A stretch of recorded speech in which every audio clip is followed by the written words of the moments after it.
All right, good evening, everybody. This was not the time I wanted to be starting, but I also wasn't feeling great, so I didn't want to cancel the stream, but I definitely needed some time to get I don't know my act together, I guess. Uh, so I've decided to sort of split the difference a bit. So the one thing that I kind of learned about Ace Attorney is that I will get frustratingly lost, more so frustratingly for the audience. I don't have, personally, I don't have a huge problem. Hey, Revive Snow, good to see you. Thank you very much for the key, by the way. Um, I'd actually forgotten, I believe that particular developer did a Kickstarter that I participated in a very, very long time ago. And less said about that, the better, I suppose. But it's great to see you. Have you seen me play Uncle Chop's Rocket Shop before? Because if you haven't, it's a really really wonderful game, and I'm really looking forward to showing it to you. But anyways, yeah. So I wasn't feeling 100%. Needed to get sort of my act together, and I think in order to avoid sort of splitting an episode in terms of Ace Attorney, um, it's probably a little bit better. So Uncle Chop's Rocket Shop really lets you screw up in many fantastic ways. um, it's fairly low stakes, and so it's one of these things that I can sort of play late at night. I can do a bit of a shorter stream for, and I think everybody can still sort of say they had a good time. I am going to let the game speak for itself with its opening animation, though, and then we'll be ready to jump in.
It sounds exactly right, Revive Snow. So for those of you not familiar, and I know it's a little early to be to doing these shoutouts, but I can always do a second. We have got Revive Snow, wonderful fellow Canadian broadcaster, in the channel. Turns out you can poke the eye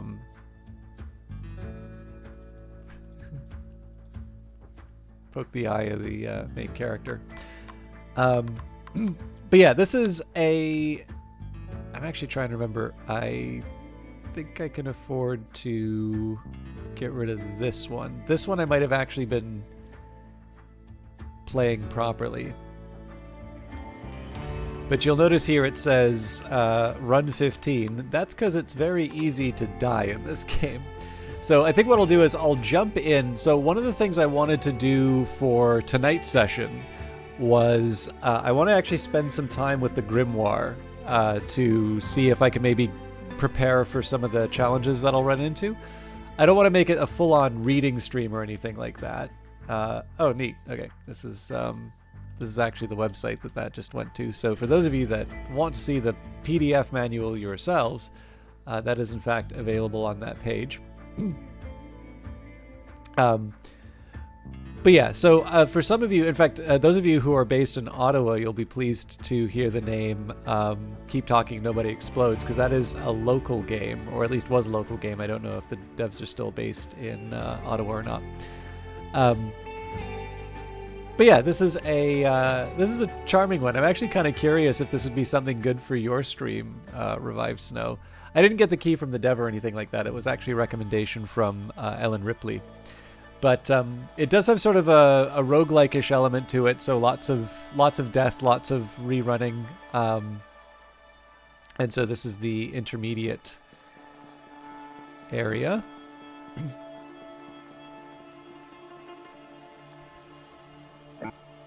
Irritable muttering. Sorry, Wilbur. Won't be a second. Nope. I can't fucking do it. Every fucking time I switch from 2 legs to 4, the back one just won't fuck. Sorry. The back left one just doesn't fucking do what I ask it to do. Just go back through the portal. I'll feel better topside. I don't want you to see what I'm about to do.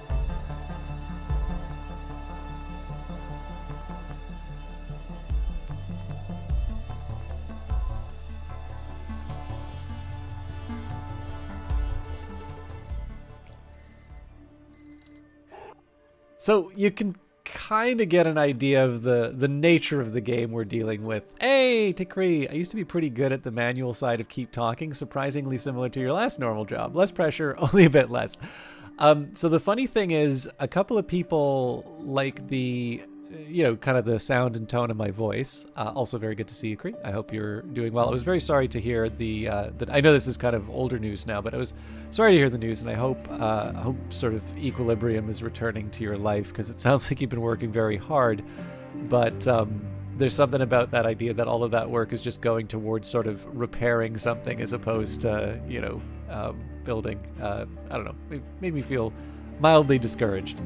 But I hope things are a little more calm for you. But yeah, so somebody, a couple of people have said that they just sort of like the tone of my voice. But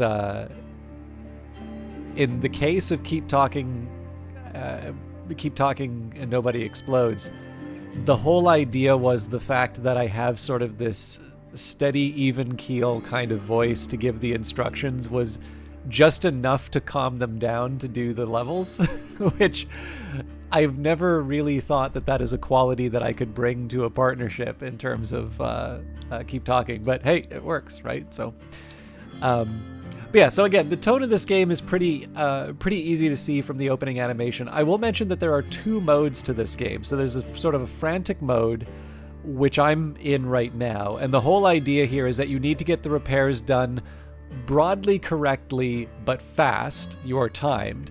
And then there's a bit more of a relaxed mode where it limits the number of jobs that you can do in a day, and they penalize you quite harshly if you don't do the job right, but you don't face the same sort of time pressure that you do in the other mode.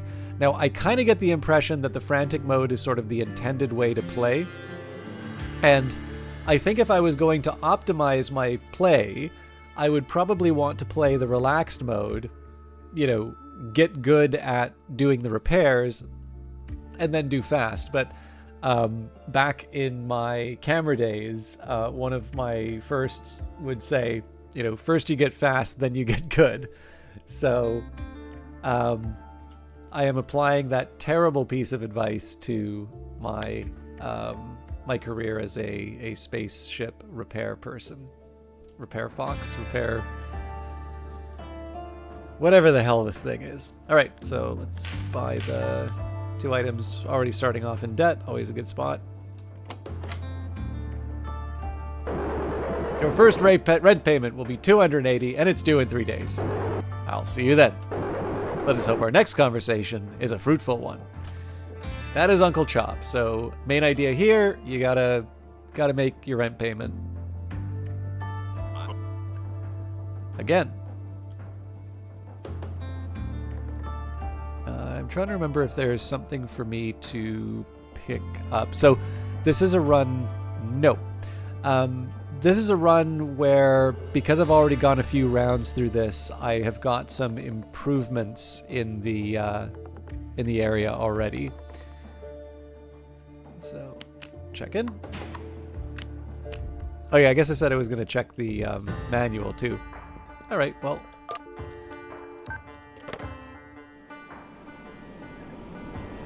So if you remember to, you can get the job checklist. My friend told me to come here and look at you.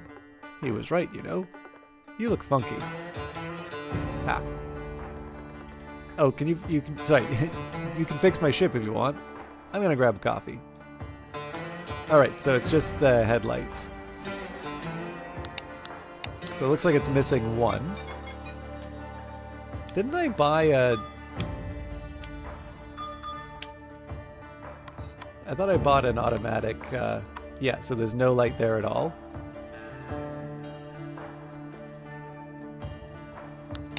Alright, I think it's basically 2 missing headlights.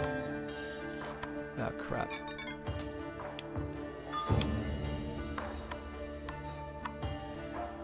Alright.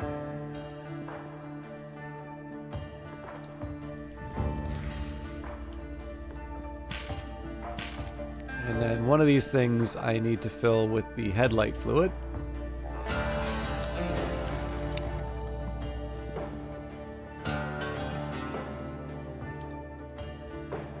Alright, so you go in here. I'm gonna double check the grimoire here. Oop.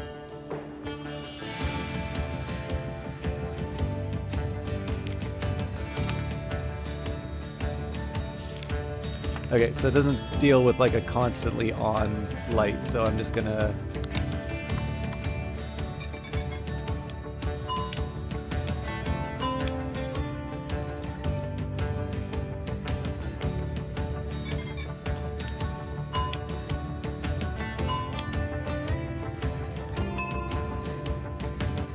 Hey, Diluted Daybreak, good to see you, folks. Speaking of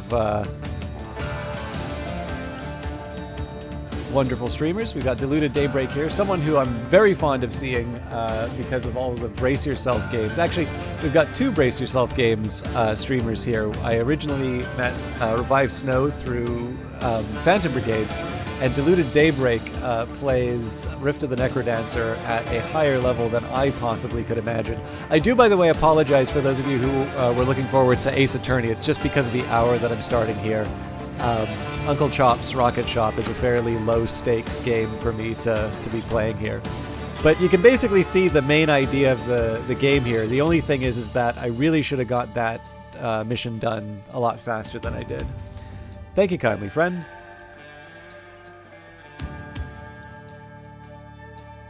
So I have to wait till it's clear of the pad. I did spend to speed up the ascent and descent, so I'm going to do another high-value job. Looks like it's just the identification module.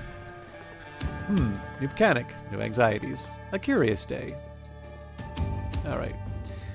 So let's see. Alright, so no light. And looks like there's no film either.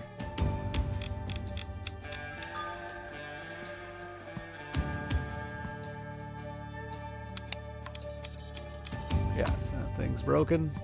I can just check that right now. And no film. So one of those, one of those.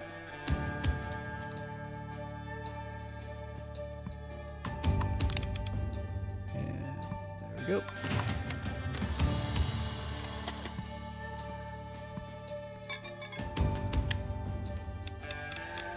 And we're out of focus.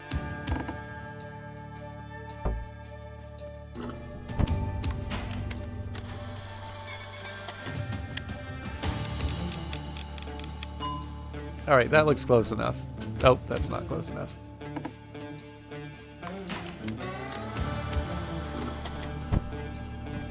You do get a bonus if you're, yeah, sharp. Crystal clear focus. So, we're out of the debt, which is good, but of course we still need our 280 rent payment. Thank you. So, ideally we can get 2 more ships done today. We'll see. We'll see if that actually turns out, but...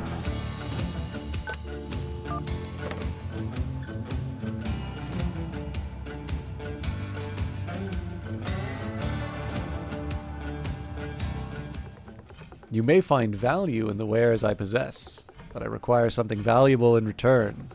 Something that cannot be replenished. Time is what I desire. Tell me, are you prepared to relinquish time for material gain? Yes. Well, let's look over your options. First, a surprise workshop module. I require 320 time. How does that sound? See, the problem is I can probably get some money if I say no. So I'm going to say no. Never mind. Let's see what's next. Second, some omens. Shall we say 13? This would cost 247. What do you think? I'll say no to that as well. You may come to regret that. That is all for now. All right, so I was hoping that I'd get something else, but no such luck. So we lost time in the sense that we didn't get anything. We don't have anything to show for that exchange. All right, oil, adjust oil to correct level, and unfuck the shitter. Stop looking at me like that. Jeez.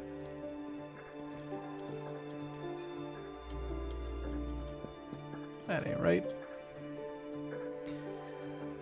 Okay, we don't have anything for the heat.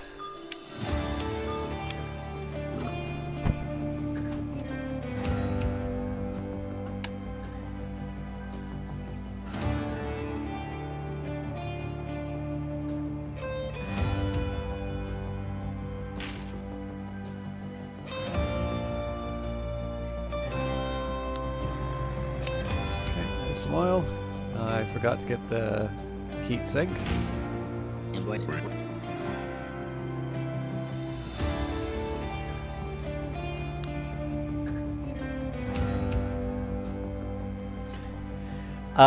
There's a lot of things that that are working in this game's advantage to Looted Daybreak, but I agree. It's sometimes hard to articulate exactly.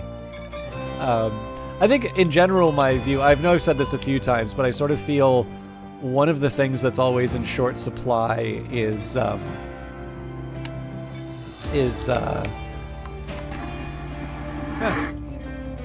was easy. I think what was I gonna say? Like, humor is one of these things that like, making a game is hard. It often involves a lot of risk, and it involves putting yourself on the line. And I can see why that would self-select into, wanting to take yourself too seriously. And so as a result, and I've experienced this in game jams, right, where there'll be an idea that people are into, but the group works on this consensus thing. So it takes one person to say no, and we have to go to get a new idea. And like, you can really feel in a room, like, everybody's really into this idea, which is a little silly. I know, shocking coming from me. And then literally there's one guy who's like, so what, this is a joke? And the project's dead then, because he's never going to sign on to the project. But the thing is that people like to laugh. It's actually one of the things that critics also kind of hate, because like, if the audience laughs, it doesn't matter if it's like the crudest joke ever, or if it's it's not intellectually stimulating. Like, to a certain extent, Adam Sandler could possibly be considered like one of the greatest film stars of all time, because Tom Cruise, probably in terms of dollar value, has brought in more in the box office, but it costs like $200 million to make a Tom Cruise movie, whereas like an Adam Sandler movie is not even remotely that expensive. It's probably like a tenth of that budget. Maybe that's probably understating it, because of course he's probably not cheap to hire. But like, and again, I'm not really trying to seriously make an argument for better aesthetics of Adam Sandler versus Tom Cruise, but you can kind of see how this works, right? Like, people like to laugh, and it doesn't matter if the intelligentsia don't say it has this approval. Like, you'll also notice that comedies don't always do well in the Oscars. That's not a hard rule, but generally you will tend to see that comedies, despite being some of the best films that have been made, don't necessarily always receive the same sort of critical acclaim that, obviously serious and then highly forgettable, it turns out. Like, here's a good example. Like, what won the Best Picture Oscar 3 years ago? I mean, some people may not even be able to answer it for this year, but, there's a lot of stuff that wins Best Picture that is utterly forgettable. So as a result, it's just one of these things where I have a real respect for games that that are genuinely funny. And yeah, humor is definitely very something hard to get right. But it's definitely one of those cases where I feel like there are some kind of structural reasons why we have less humor than you might sort of think the market could bear. Anyway, if I do these a little bit faster, I can actually get a bigger payment. But cheers, thank you, appreciate it. So I could probably take a small job. I don't know if I could do a big complicated one. Let's see. We don't have an encoder, so we'll just do a simple refuel. I am curious what the refuel pays, though. Flesh and fur, man and beast, an abhorrent union. How does it feel to walk such a brittle line? Okay, it's just a good old-fashioned power job.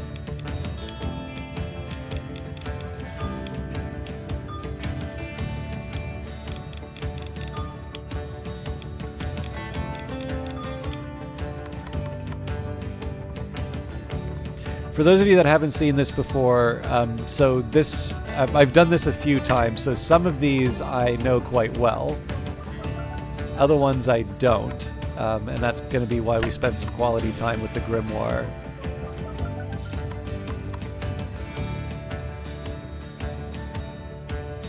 Oop, what am I doing?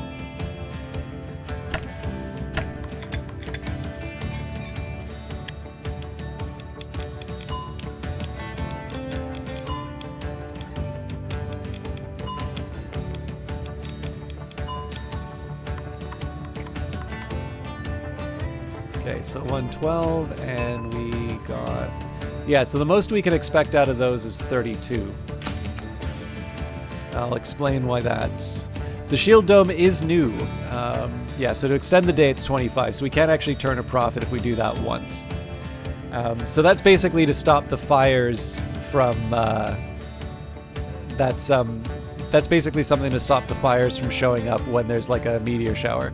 Vanguard Master, good to see you. And I'm sorry, I didn't get to your design document yet. I had a late day at work today, and then I actually almost didn't start streaming, so I got to, yeah, I'm sorry. I know I said I was going to get to that. I think I have a social thing for work tomorrow, but I should have enough time in the evening to at least start.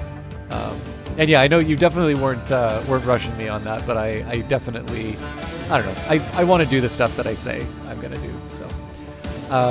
Diluted also says, I think this game speaks to my personal experience as an engineer. It captures the fiddly nature of fixing things. Yes, and I think the comparison to Keep Talking and Nobody Explodes is a good one, but I think the one thing that's hard to communicate about this game is how well it does a single-player version of that, because you know, part of the fun and the chaos of Keep Talking and Nobody Explodes is not just the manual, but specifically the interaction between the two players. And in this game, there's no second player to sort of throw a wrench in the proceedings, but this game still is able to create a very similar experience to that. In a single-player environment. I feel that there's probably a bit of study that I can do on that to see what makes it work. Did you know electrical components run on smoke? That's why they stop working when you let the smoke out.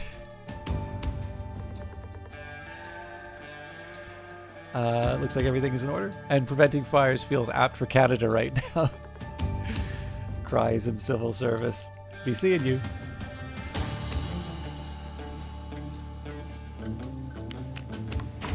For those of you that would like more engineering, more engineering wisdom from Diluted Daybreak, definitely feel free to follow the channel. You can do actually. So next time you do one of your simulations, can you like? This is maybe this is like one of these really technical questions. So like your simulation, if you let that run in perpetuity and the smoke starts coming out of your PC, can you redirect the smoke inside and then it will run the simulation that's stuck in an endless loop faster? Or does it not work that way? I feel that's a really good way to come up with an excuse to get a new to get a new GPU. Again. Just again? Alright then.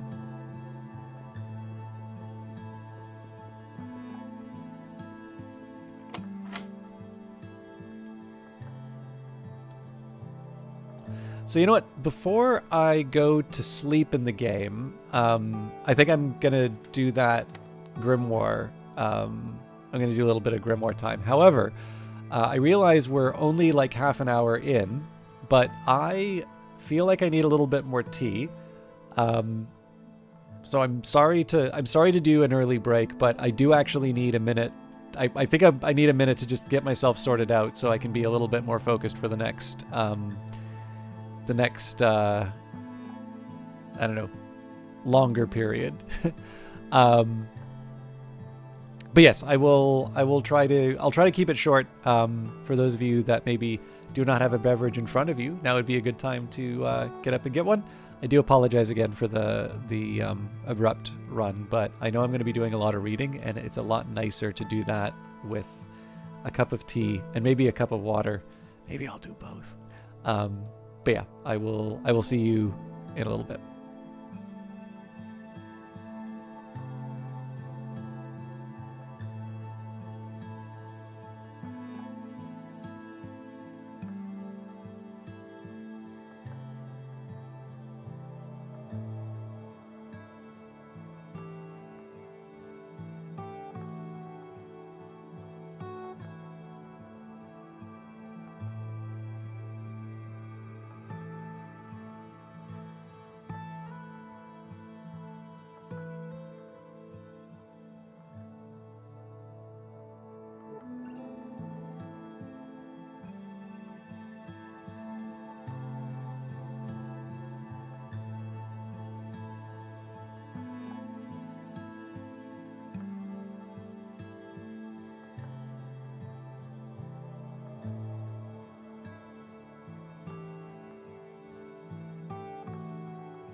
All right, sorry about the wait for that. I will actually also share between Underwater Monk and Diluted Daybreak's conversation. I have a genuine physicist who works on my team, and he. Let me just see.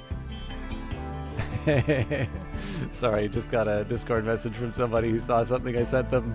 The reaction was in all capital letters. Yeah, so needless to say, and it's actually he is a great guy, but absolutely takes everything very seriously, very literally, and has communicated as much to me. Like, we get along well, but I am entirely too sarcastic around this guy because he definitely just has a very straightforward way. I'm assuming if I was a physicist, like theoretical physicist, I would probably take things literally. That's a terrible stereotype. But in any case, so one of the things that I really loved was he was talking with another coworker on like a team that he used to work on, and like we've developed a rapport now where he kind of expects me to say progressively more stupid things about physics at any given time. But it's a special kind of excuse me. It's a special kind of stupid that I think a lot of you are probably familiar with from me, which is it is obviously dumb on the surface, but it has a very specific type of incorrect that signals that I know better. I'm just, I have the chaos urge inside of me. Is it raining where you are, Diluted? It's due for us in a couple of hours, so let us know if the rain's good. So anyways, so I was walking by, he's chatting with his friend. I just say to him, it's like, hey, nuclear reactors. I was like, what about him? It's like, it's just boiling water. And he's like, yeah. But then his coworker's like, wait, is that true? and he's like, yeah, it does, and then he explains how a nuclear reactor works. So that's now become a thing. Obviously, first of all, that's an internet thing, but, that's now become a thing. So he had to put up with, and this brings it back to what Diluted and Underwater Monk were talking about. We also both really like tea. So actually both have a collection of tea that everybody can sort of draw from. The community, if you will. So I eventually, I think at some point this got to a point where I was proposing to him, I was like, well, why don't you just get like a giant kettle to boil the water to power another kettle, which will boil the water, and then you have perpetual motion. So this is what I do at work. Occasionally I will actually do what I'm assigned to do, but every once in a while, that's more of a blue moon thing. Really, the 80% of the day is spent coming up with ingenious contraptions that only a theoretical physicist can appreciate. So let us know how redirecting the smoke works for you. Although sorry to hear it was just short of the target. All right, so I promised to read the grimoire. We will now read the grimoire.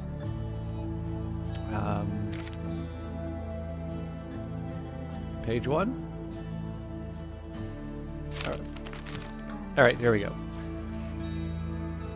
Guidance and other burdens. Item and contents are soulbound. Soul number 6542. Retrocede by any means necessary. Oh, fair enough. Okay, cool. Note: a soulbind is immutable and only released upon the soulbindee's death. In the event of the soulbindee's death, the next recipient will be soulbound. This page is left intentionally blank. Read: to future owners, a guide to the grimoire. Read this. Click the page to turn it. Click the top bookmarks to navigate sections. Right-click bookmarks to navigate subsections.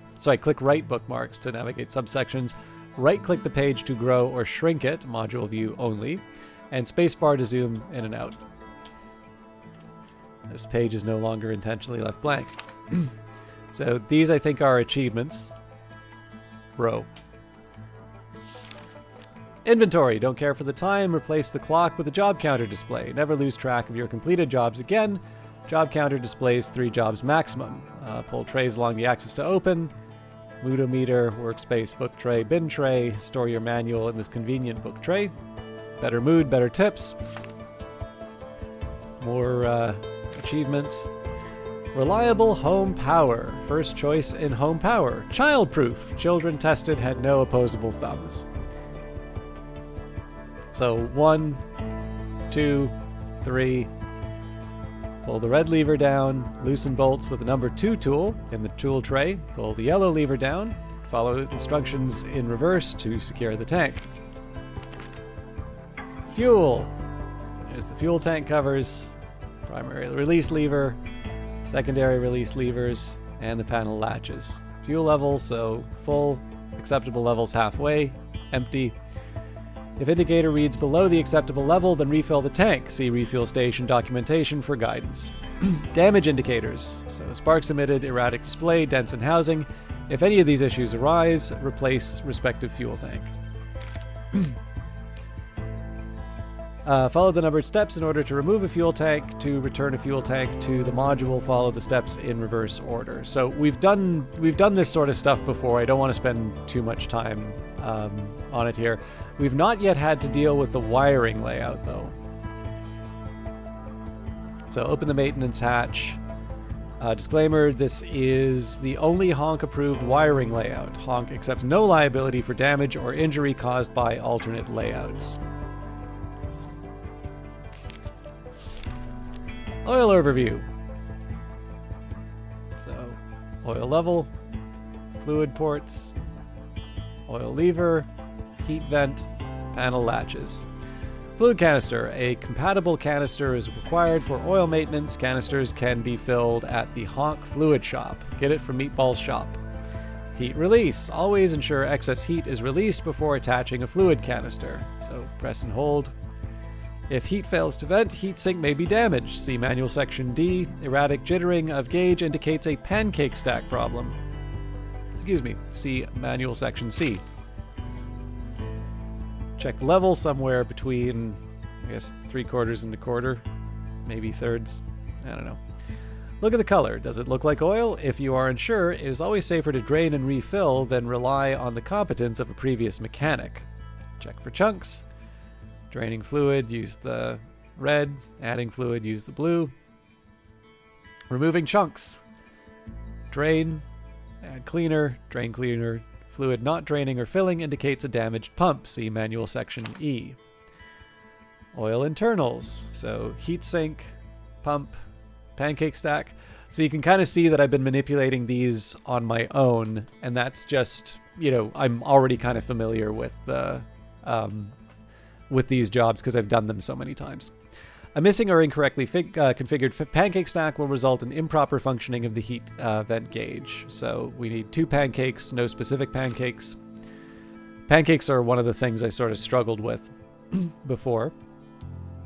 All right, for the heatsink, pull it out, remove the damaged one, put a new one in, close it up. We saw me do that before.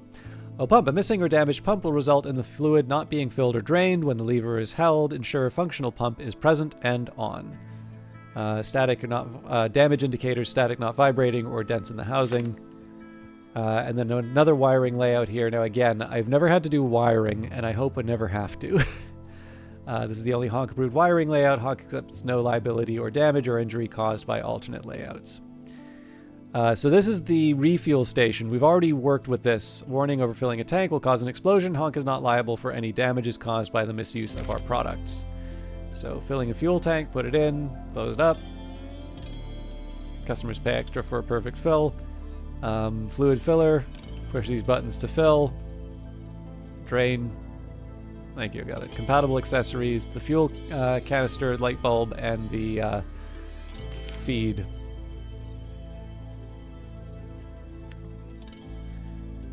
The Honk Pancake Maker. So this is one that I was actually pretty bad at. So picker, controls, confirmation, and the pancake receptacle. Selecting pancake layers. Use these who's in my whatsits one at a time. Pancake meter. Bake the pancake or discard. If you have a little green button here, it's valid, and a little red one means it's invalid. So this is where I really kind of had trouble before. So there are rules for each of the layers. So layers on either side must be identical to each other. Layers on either side must be different to each other. And I believe these two are not bound by, so like the null set doesn't, it kind of counts as an automatic satisfaction of these rules. Whereas these actually have to follow their rules. So must connect to 2 other layers, and then must connect to at least 1 identical layer. Although I suppose you could probably put these 2 together. I don't know. I'll worry about that later. All right, rebreather. Pump, filter, canisters, planet, heater, pancake. So remove the pump, turn the light off. If it's static and not vibrating, so same rules for damaged pumps. Remove the filter after turning off the pump. Damage indicators for a filter, static, not vibrating, or gas leaks. For accurate fault diagnosis, ensure gas flow canister is functional. Damage to the pump and or filter is most common cause of gas flow issues. Rebreather canisters. So you need to crank these first. Add and remove. So this will be the same as for the oil. Damage includes gas leaks, cracks, dents in housing. If it's this color, it's producing breathable gas. If it's the opposite, producing unbreathable gas. Both canisters must be present in order for the rebreather to function correctly, and for guidance on correcting faults on the planet, proceed to the next section. So pull the crank to open up to the planet. Ensure the compartment is closed once the work is complete. And there are 3 parts to the planet: snail, feeder, and foliage. Destructively rapid rotation of a planet indicates a pancake problem. See section F. So if the snail has kind of yellow dots on it, you've got enough foliage. If it doesn't, insufficient. If it's purple, it's got enough feed. If it's blue, insufficient. If it's sort of orangey except for the bottom, correct temperature, and if it's blue, it's the wrong temperature.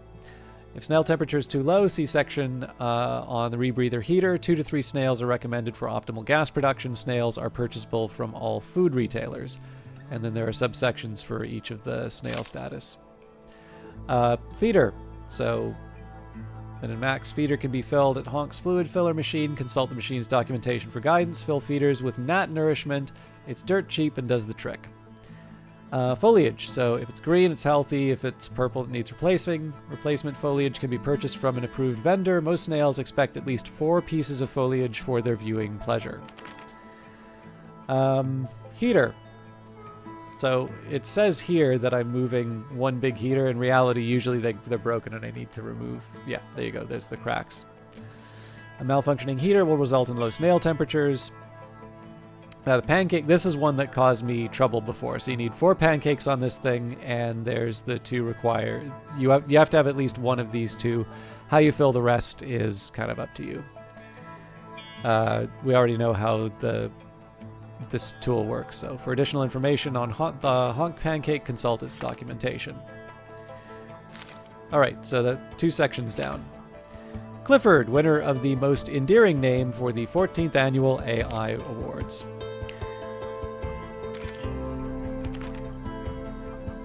Clifford is the go-to AI ship assistant, effective across a range of applications. CL14D is built with cutting-edge emotion technology. So, power, display, XP selector, processor, pancake. Power. Ensure power is being supplied before diagnosing issues with other module components. Once work is complete, ensure power is returned to the default setting of 5. Misuse of other AI components may trip the fuse. Follow instructions below to reset the fuse. So, down, hit the button, back up. Display. mood, traits, emotional shutdown counter, and the cartridge socket. Following moods: neutral, anxious, bored, happy, love, shy, angry, sad, scared. A blank display indicates emotional shutdown has occurred, see B3. Erratically switching between moods indicates a faulty processor, see section D. Check the target mood sticker on the upper right corner of the module. If CL14D is already in the target mood, no action is needed, otherwise proceed to the next step. Consult the chart overleaf to determine the trait values required to achieve the target mood. Run XPs in section C to shift the move to target. Repeat steps 2 and 3 as necessary. Each set of 2 columns on CL14D's display represents a pair of opposed traits. Opposed traits cancel each other out, as illustrated below, with any excesses resulting in net values used by CL14D to determine its current mood. The chart below shows the logic used by CL14D to arrive at each possible mood. So, if it's net trait total 0, it's bored. So if it was like joy, 1, misery, passion, and doubt are all at 1, that would be 0. Net joy, misery, passion, doubt less than 2. I guess if the net's if it was greater than these, then it would be neutral. If joy is greater than 1 and misery is not greater than 1, and misery is greater than 1, it becomes anxious. If passion or doubt are less than 2, it would be sad. If passion is greater than 1, it's angry. If doubt is greater than 1, it's scared. And if it's none of those, it's anxious. Otherwise, if joy is greater than 1, but its passion is exactly 0, it's happy. If its passion is greater than 1, then it's in love. If its doubt is greater than 0, it is shy. Otherwise, it's anxious. And it recommends find the target mood and work backwards, because I'm sure you've probably noticed this is really hard to follow. Reminds you of an emotion wheel that you save for a silly little project? Oh, this I have to hear. Either hear more of, or I would like to see, definitely like to see the plan. Page left blank. Emotional shutdown. Congratulations, you've royally fucked Clifford up. Time to reset him. Find the reset code beneath the processor panel. Unscrew and open the display panel. Check the fuse hasn't tripped. Use the code to configure the switch array. Pull the reset lever and close and screw in the display panel. XP selector. Insert a cartridge encoded with AIXP pack into the cartridge slot. If XP buttons do not display imagery, see right, the cartridge is incorrectly encoded. Select the XP to run. Selected XPs will be highlighted. To deselect, press the button again. Set the power level. Set power according to the number of XPs to run. 1 XP 1 power, 2 XP 3 to 8 power, 3 XP 2 to 8 power, 4 XP is 9 power. Press the play button to run XPs. The combined trait values of XPs being run will be applied to Clifford. If a single trait exceeds a value of 5, emotional shutdown will occur. See previous pages. Below are the trait values for XPs. Bath is 2 joy, food is 2 joy and 1 doubt, cake is 1 joy and 1 passion, nature is 2 passion, hangover poo is 1 misery and 2 1 misery and 2 doubt, rain is 1 misery, death is 3 misery, stress is 3 doubt. Processor, switch and band, rotators, motors. If they are moving clockwise, working as intended. If they're working counterclockwise, basically, if they're not moving this way, it's terrible. Unless they're not moving, in which case it's power failure. On and off, remove the band, removing a rotator, reverse steps to replace the rotator correctly. Broken rotator has a random rotation or cracks. It's not that exciting. I had thought to represent emotion as color, needed a starting place, found a wheel of emotions that you recolored, but having emotion A plus emotion B plus emotion C reminds me of the layout. No, it's a fun way. I like the flow. So part of the thing that makes this game work so well is that the flowchart is like borderline incomprehensible, but it's like not unfairly so. By the way, for those of you who are worried that this will be like the rest of the evening, I'll probably stop in this section, and then next day we'll sort of move on to these other ones. Because the fact of the matter is I'm going to have to consult these when I run into the groups as well. It's just nice if I can get a little bit of recall instead of constantly searching, instead of like constantly searching through the manual and using the whole day to learn something new. All right, broken motors emit smoke, which is, of course, the big physics revelation for today. Smoke makes the motor go faster. Changing motor direction, flip the switch, turn around. Pancake requirements, so one of these guys and then at least two more. Incorrect wiring can lead to unexpected results when playing an XP. Ensure the below layout is followed wire layout found beneath the screen display. Alright, star map overview. This actually I should probably do because I've messed this up a couple of times. So the doors, the display scroller, map switch, map cartridges, and the map display. Diagnosis. A functioning display shows an image of a constellation made up of stars and connectors. A flickering or incomplete constellation indicates map core faults. Check scroll function. Unexpected scrolling behavior indicates map core faults. Use the map switch to cycle the active map. Each cartridge must be encoded with unique star map data. Incorrectly configured cartridges result in a corrupted display. Cartridges can be encoded at Mills Retention Caddy. See the related documentation. So, open it up. This is the active map cartridge, the inactive map cartridges, the map display, the disengage lever. Active cartridges cannot be removed. Change the active map by using the map switch. Opening the map core, hit the switch. There's the bits here, so integrated circuit, pancake, bulbs, and the fuse. Integrated circuit damage indicators, burn markings, bulb, cracks, and unlit. You need at least 2 of anything for the pancake. And opening the pancake compartment is just the same as opening all these other things. Then you find out that the decided output 1 was pin 3, output 2 is pin 5, output 3 is pin 6. Sometimes the pinouts make sense, but sometimes they are utterly arcane. Yeah, I realize that building a PC is not the hardest thing for most gamers, but I do not want to admit how long it has taken me to line up a couple of the pin sections. Which is also very funny because I loved working with like the breadboards in one of the I mean, it's kind of basically a discrete math class, but with a couple of applied bits in it. It's the prerequisite for data structures algorithms, but what can I say? It wasn't my major or my minor. I was doing it for fun. All right, Nell's remedy lever. All it takes is a tug. Follow closely the instructions enclosed. If the LED is green, do not pull the lever.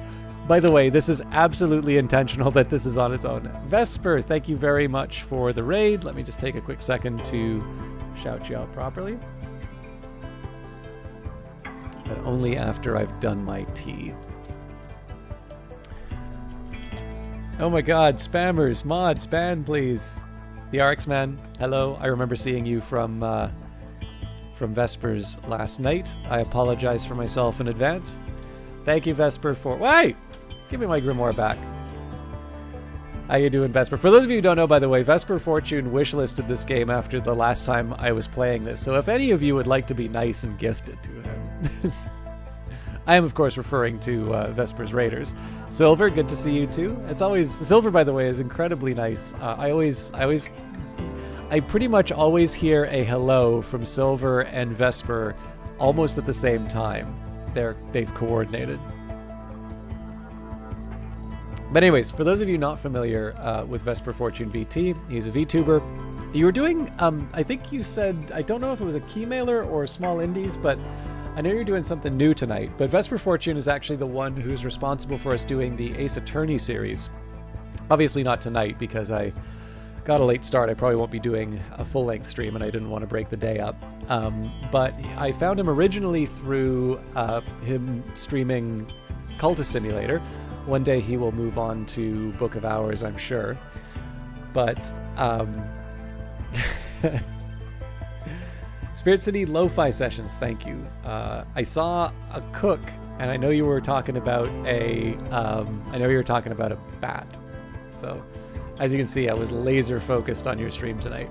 But anyways, Vesper's a lot of fun to hang out with. I will also mention Oswin Meow, who is another broadcaster I'm a massive fan of, really continues to speak very highly of Vesper's sort of video essays. He did one on the Satanic Panic, for instance.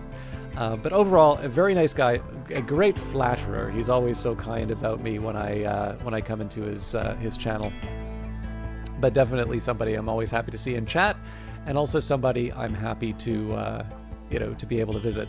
I will actually also take a quick minute. I'm going to do these shout outs in reverse. So for those of you who came in on Vesper's raid, I do just want to take a quick second and mention a couple people here who are also broadcasters who I think are worthy of your attention. So Diluted Daybreak has been doing quite a bit more streaming lately and has been streaming Rift of the Necrodancer the last few times I've stopped by, but I also know has done some Elder Scrolls. Plays Rift of the Necrodancer at a very high level, but is, I'm always just fond of seeing anybody who's doing Brace Yourself games. And so with that in mind, I'm also very happy to shout out Revive Snow, who was here at the beginning of the stream. And the reason why I'm doing all this, the shout outs over again, is that it always feels a little bad if you have two people in the channel who are always there. It doesn't quite feel like the same kind of shout out. But Revive Snow is a fellow Canadian, also a VTuber, so has that in common with Vesper Fortune. Originally found Revive Snow through Phantom Brigade, but again, somebody who's a true variety broadcaster, has done a lot of Dare Drop stuff and has actually made me aware of a few games which I think are really interesting and I hadn't seen before.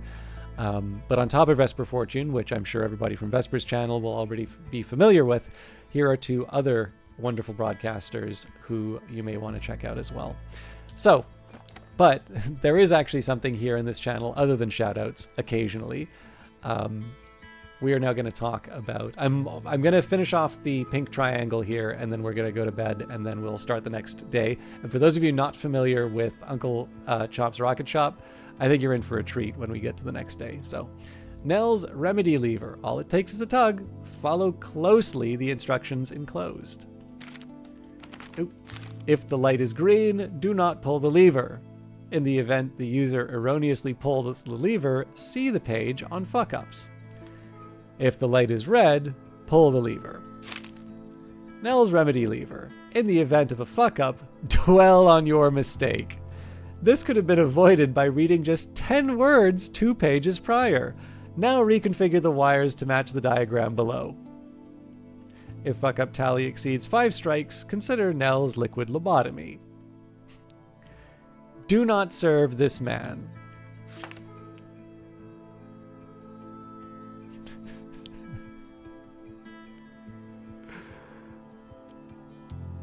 Alright, the Tomfoolery module. Congratulations on procuring the Tomfoolery module, voted #1 entertainment system among all entertainment systems that possess 3 LEDs and a button. Please find enclosed all the information required to get up and running with the Tomfoolery module. Display panel, status lights, cartridge sockets, start button, access bolt, control socket jump, control socket movement. Troubleshooting the module. Check the status lights. Each of the 3 playable levels has a status light. A green indicates that the level is complete, and orange indicates that the level requires completion. Play required levels to completion. Load and complete any levels requiring completion in order to change the status lights to green. See sections launching the game and how to play for more information. Success! Bask in the knowledge that you did good. Well done. Launching the game. 1. Insert level cartridge.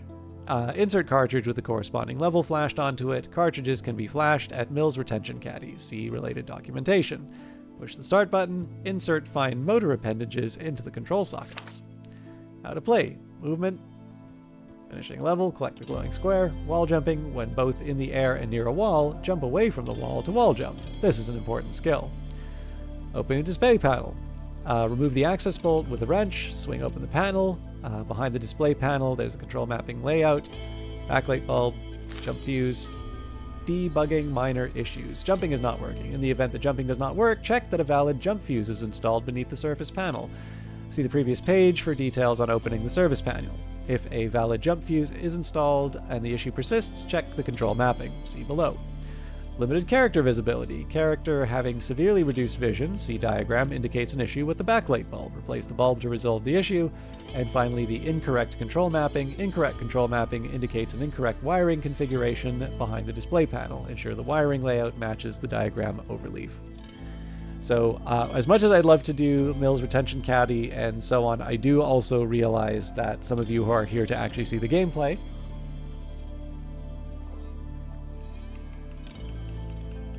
so let's just hope we don't need to know any of these modules.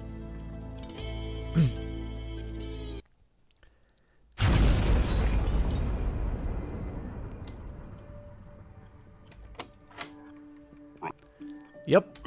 There it is. Go deal with that ship and I'll deal with the dead guy.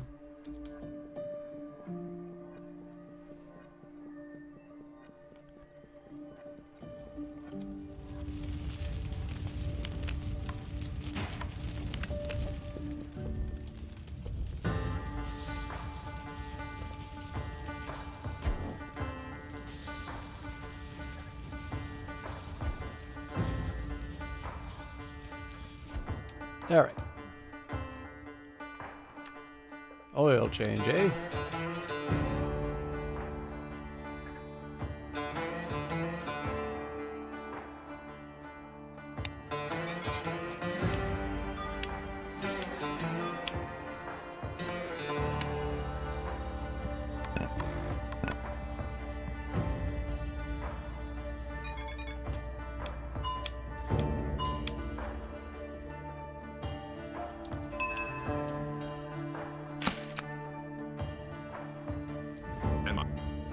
Right.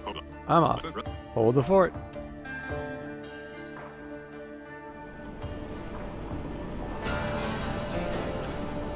Have a good one, Diluted. Alright. Oh, I forgot to put down the other modules. Death need not be the end, child. If you have the coin, that is. I shall cede your future in exchange for your talent. So fuel and identification. Alright, so we know the bulb's out.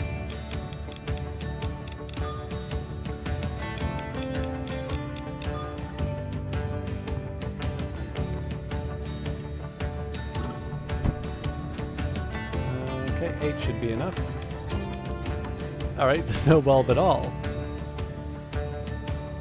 Alright, and we got basically nothing as far as fuel goes.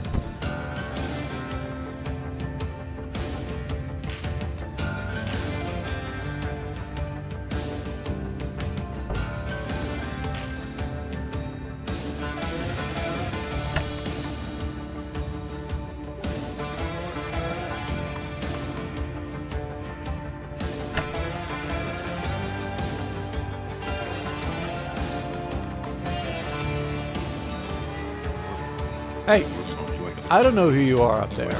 Come back here tonight. I want to talk. Oh, this takes water. No!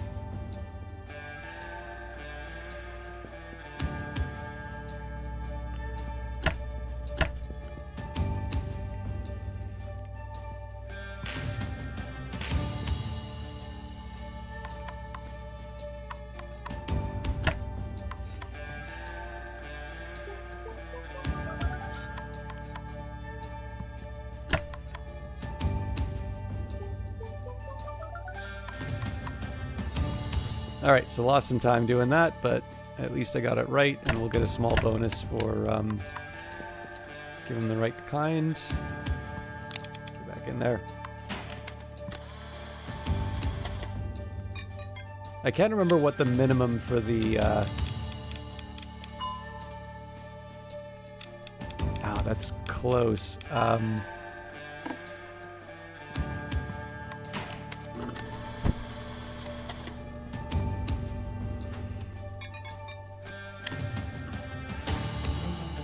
That's even closer. All right. No!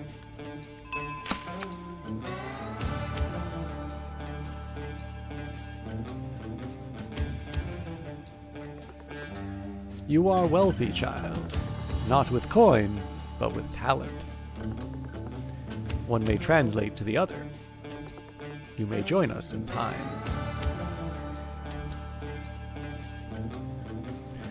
I'm not so familiar with Cartoon Network, but I'm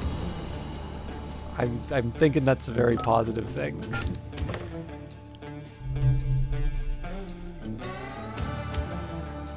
Open me. By the way, I walk like this in real life.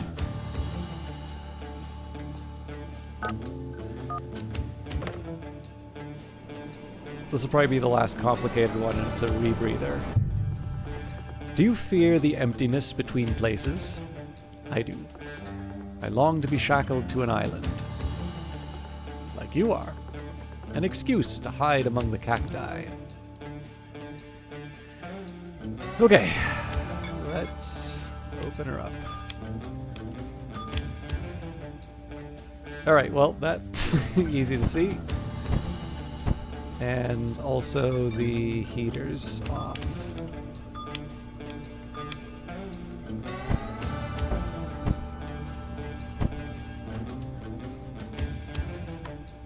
Oh my god, alright.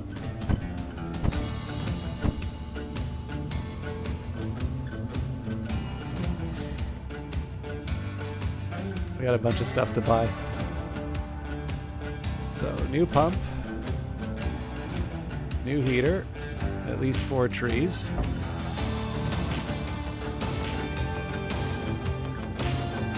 I'm sure I'm forgetting something. Right, a filter. One of these.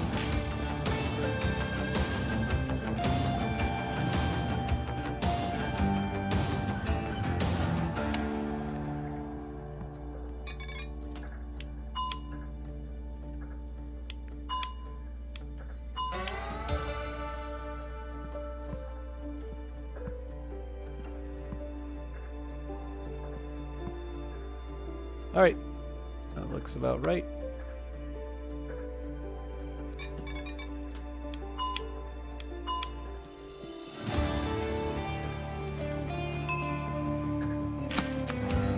Hey, Night FM!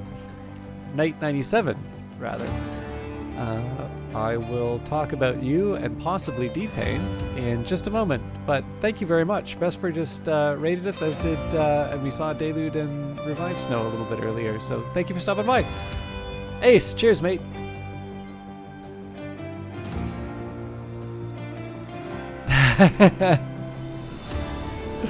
Sorry, I don't know why I said FM. Sure, let's try our luck. Alright, fix the oil module. I considered becoming a mechanic, but then I didn't. So this is your problem now.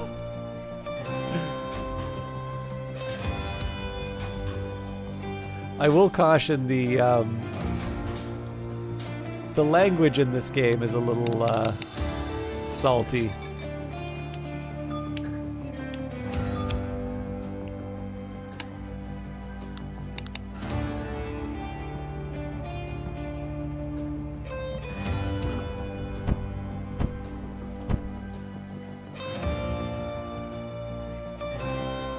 I think we can get this done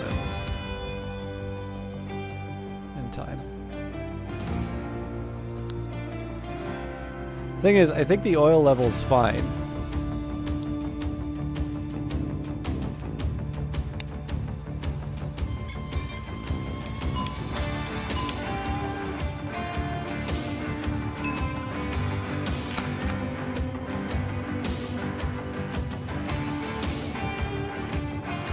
I'm tempted to actually try another one.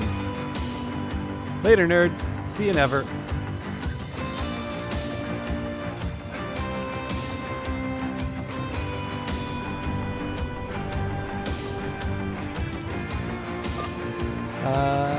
Yeah, we can do it quick. Yeah, I'll take the job.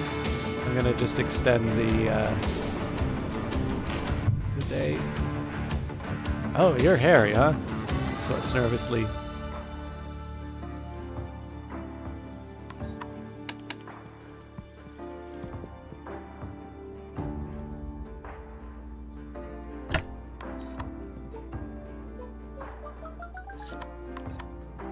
Funny thing is, I didn't actually need to extend the time, it turns out.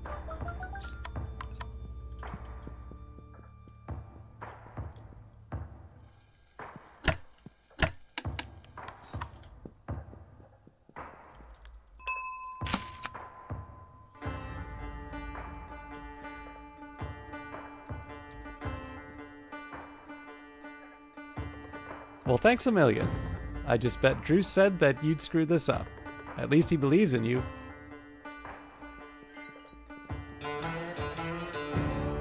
So if I have another refuel opportunity, I'll take it, but I'm really playing with fire if I do that. Yeah, I mean, it's not a ton of money, but...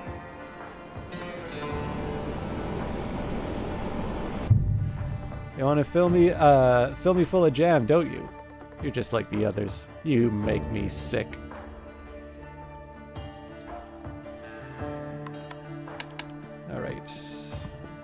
I don't think I can afford to extend the time, so let's just do this right.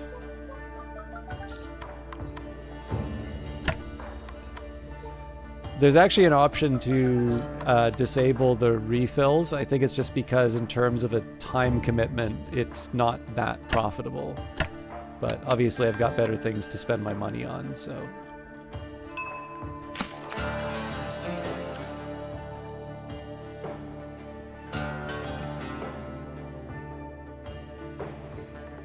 Don't tell anyone I was here. Got it?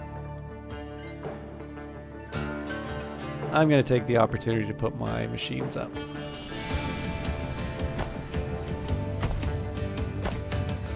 Oh, right. I want the encoder more.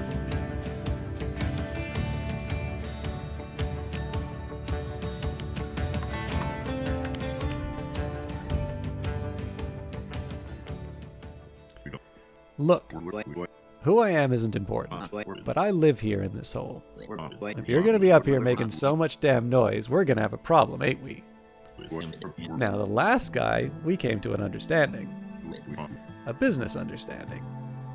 He still did his usual thing, but he would also procure certain items I had a particular yearning for. It's amazing how it changed the noise. They went from annoying to exciting. What'd you say? No. I'll give you a day to reconsider. I'll be here tomorrow night. Alright, so my apologies for the belated shout out for Night 97. For those of you still hanging out, I am System Chalk. I am playing a wonderful game called Uncle Chop's Rocket Shop. Both things that you were probably able to figure out from the Twitch, the Twitch overlay. But Night, I actually didn't notice that you were streaming tonight. What were you streaming? I often actually see Night through It Is D-Pain. However, I do not like to reduce Night to of D-Pain. So, although we do share the Pointless Discourse podcast in common. Oh, Captains of Industry. I think I may even have a copy of that. That's the actually, hang on. Is it Captains of Industry? 1 second. I feel like it was in early access for a really long time, and then... Huh. I didn't realize The Sinking City had a remaster. Let me see if I can find this.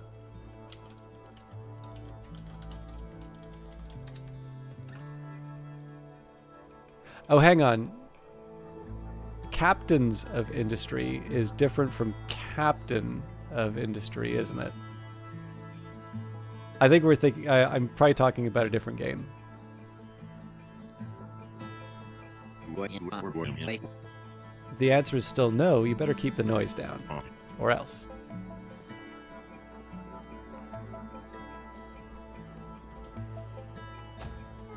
Oh, it is Captain of Industry. Okay, so I believe I have paid. I believe I have played that one. However, I think I only played it in early access, so I kind of want to try it again. It's like I realize this is gonna sound like a student who didn't do the homework, but I believe that's like you manage supply chains in that one. It's not quite a SimCity, but it's kind of like halfway between SimCity and Factorio was kind of the impression I got from it.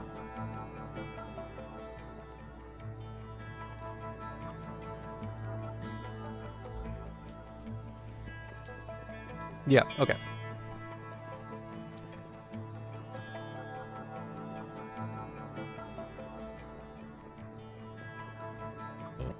Hello, friend. Are we acquainted on this day?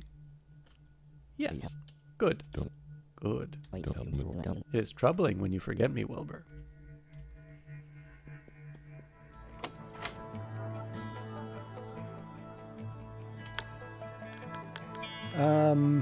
So I only need 280, so let's do the electric screwdriver and electric wrench.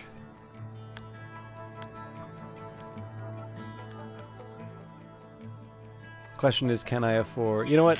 You only YOLO once. We're also going to buy more space for my stuff.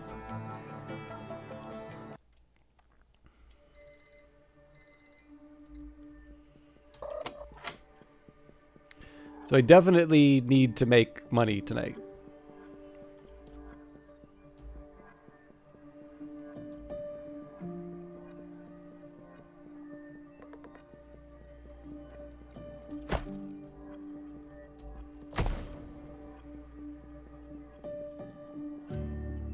We should be able to get through it. Day 3, rent day. Oh, crap.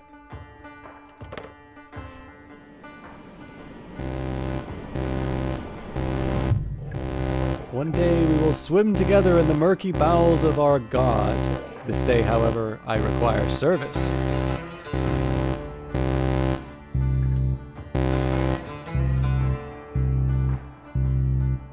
Alright, upside down triangle 2.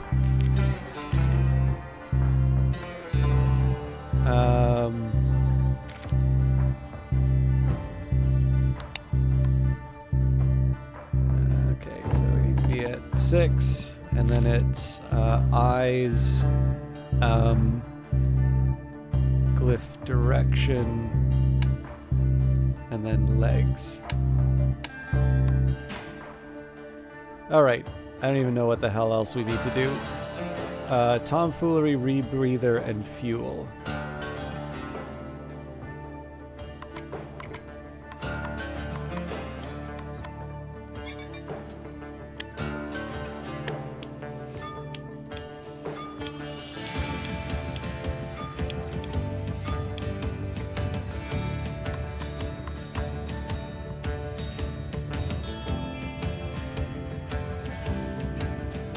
Level 1,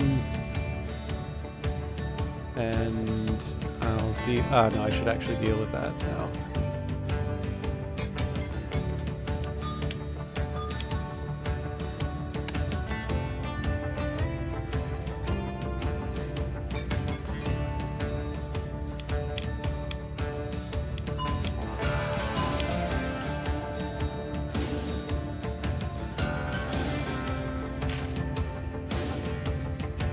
Okay.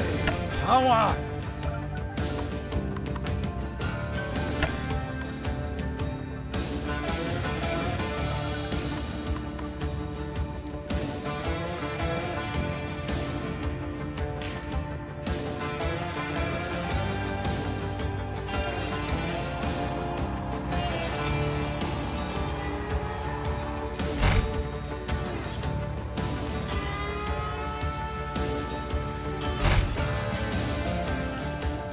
Let's make the magic happen.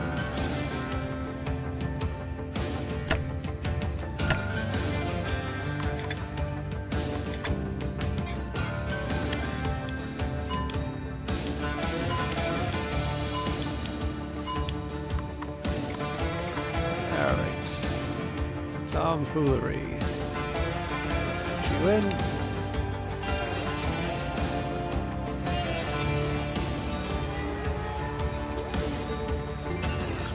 Nailed it.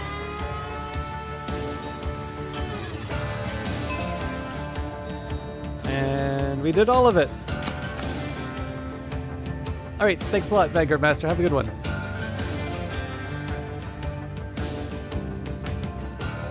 For this kindness, you will one day serve the hungering dark, a sweetness for the bustling void. So unfortunately, that, I don't think... I mean, maybe we got some cash. Oh yeah, no, we did get some cash out of that, but I still need another 80.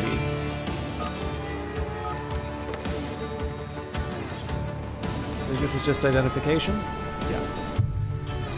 I stubbed my toe earlier. And honestly, I'm not sure I can handle another mental blow like that today. Please try your best. Alright, what are we dealing with here? Possibly no film, definitely no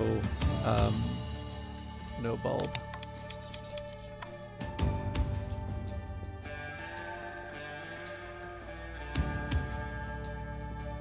One of these.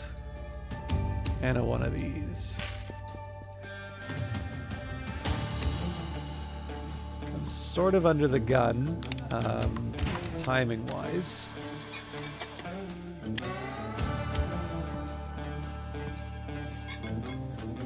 That's the focus. Looks like it could be better.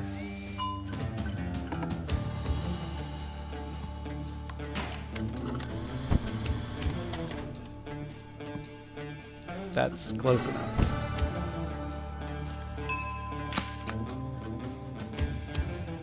Wasn't perfect, but I need the time. I can relate, slime. Yeah, I think everybody here is related to the slime dude.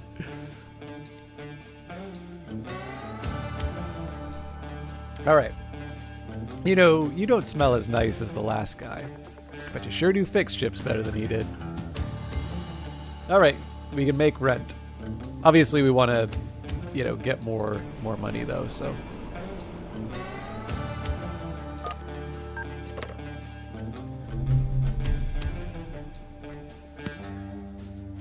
I'll take the omens.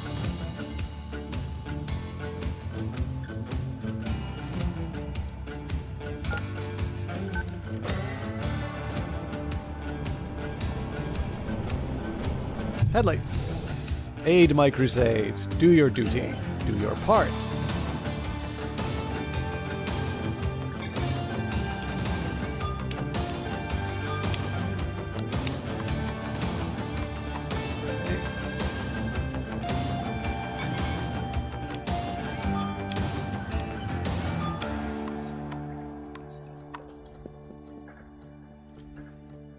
Okay, so one of them that needs the headlight fluid, the other one needs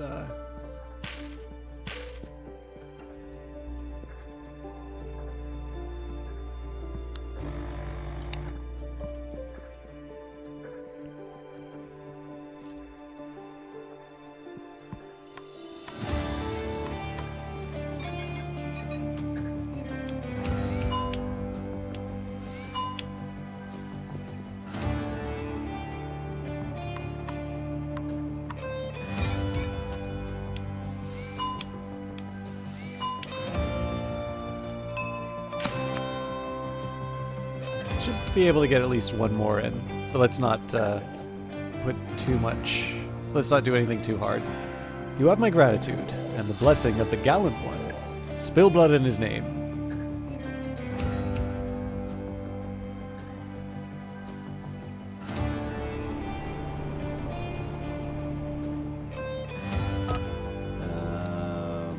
Ooh, I think I'm gonna do the fuel. I am a coward. When I turn it on, it goes like, ee! You know? Like a real ee sound.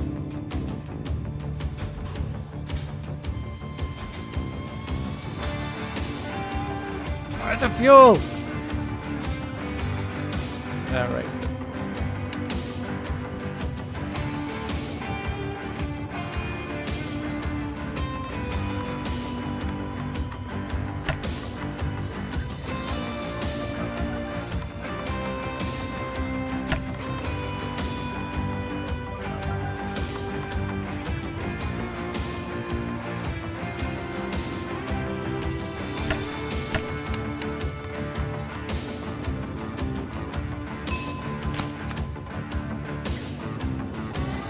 So I might see what the next job is. You go usually under duress.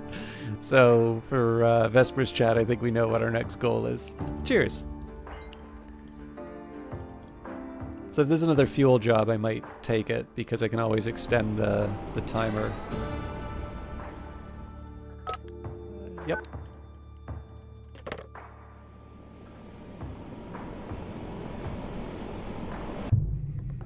How does the sun work here? Is it powered?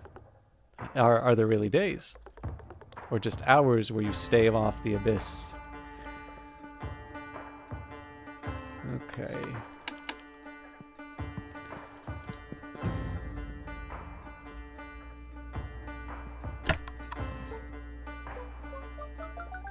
I gotta be sharp on it, but I think I can pull it off.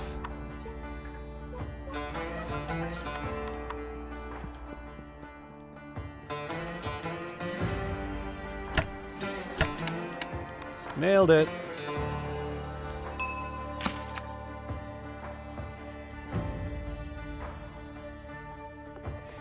All right, I'm gonna bounce. Thanks for this.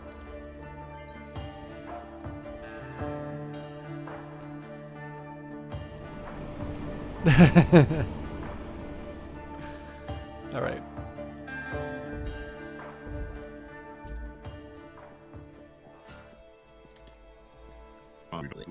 Well, have you had a change of heart? No. Big mistake, pal. Big mistake. So far as I can tell, I don't know what the consequence for not dealing with this guy is.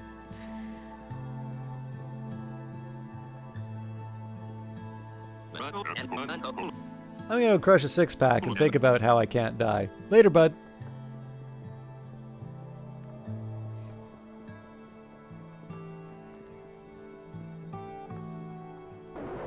Hello, valued devotee. I have come to collect your first rent payment of 280. Thank you, valued devotee. Your generosity has been noticed.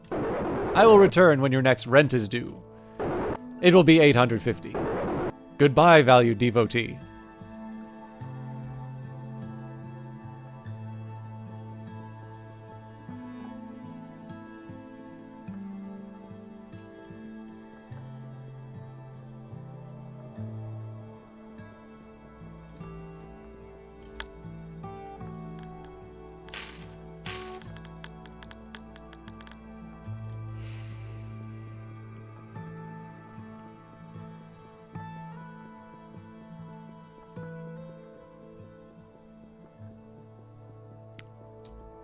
Let's also take a minute and see if I can get any cool goodies. We are kindred, you and I. Trapped. Okay. So, chill customers. Customers' mood will tick down 25% lower. Each night, one broken item left in storage will be repaired. Increase the number of vending machine options. Items placed in storage will remain across runs. Abandoning a run will destroy stored items. Sleep through first rent. Deliveries will arrive when you wake up. Just too cute. Breakage fines reduced by 5.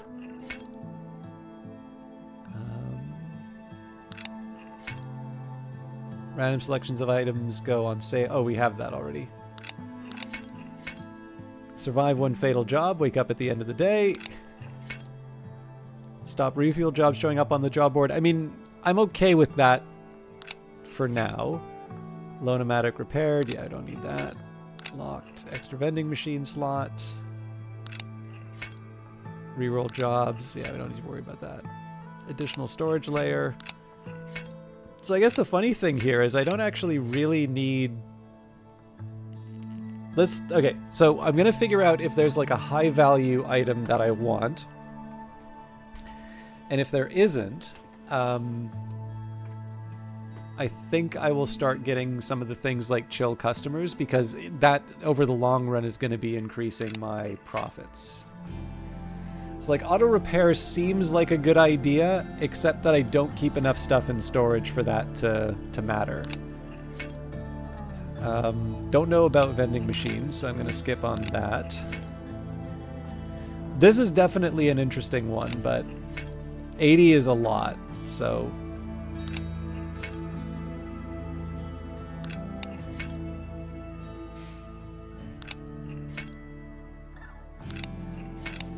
Extra job to choose from is not bad, actually.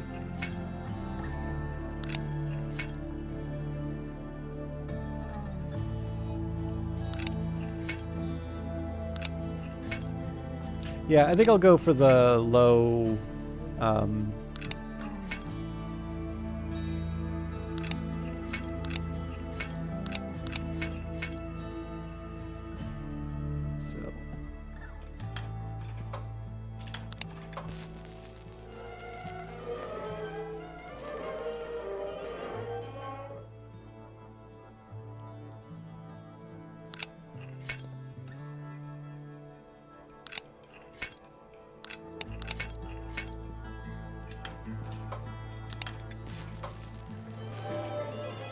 So extra options seems like the right way to go about this.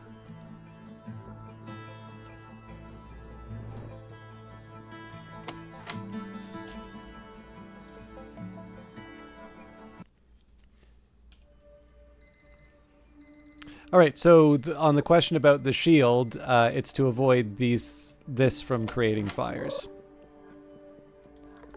Ah, crap. This is just typical. Damn it, Paul, you are such a piece of shit. Oh, hey. Sorry about this. I wasn't prepared for this bloody weather. I'll be gone in a couple days. I just gotta wait for a replacement doodad. It'll be here in a couple days. You're worthless, Paul. Everybody would be better off without you. Fuck yeah! First rent down. You're killing it. Actually, I should have some packages waiting for me.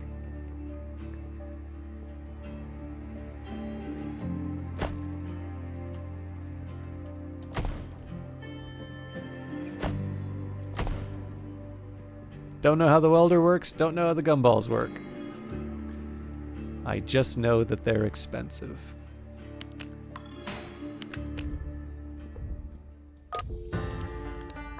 Why the hell not?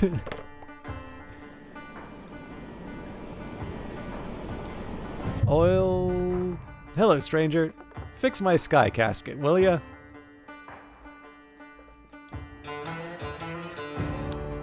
Alright. Everything is horrible.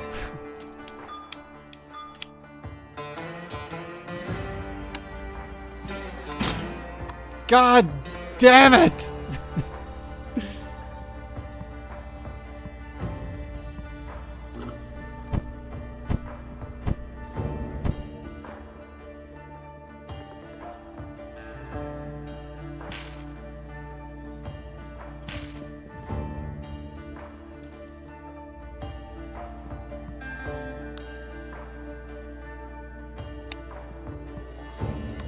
That's completely on me, too. There's no reason for me to have, Oop.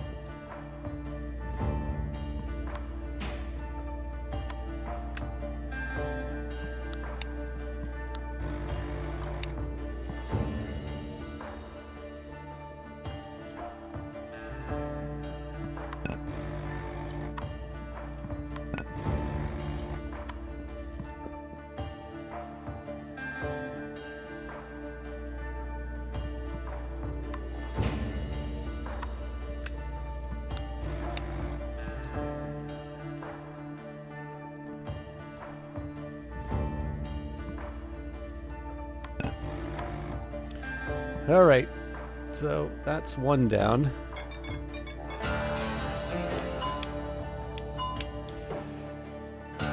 Identification module. Or we can unfuck the shitter.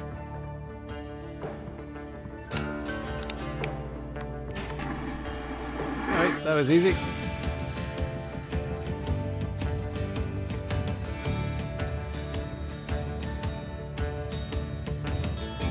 This should be pretty straightforward too.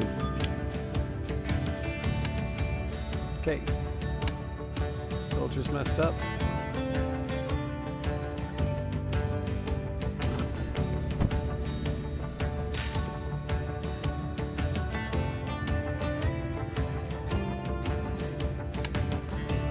It's working now.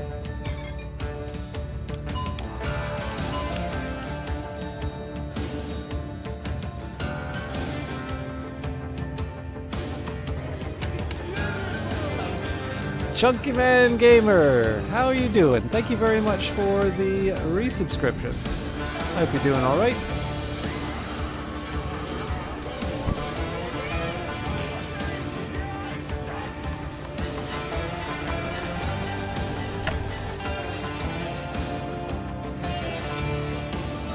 Oh, and it looks like we've got Revived Snow with some raiders too. My god. Ah! Sorry, I was not paying attention.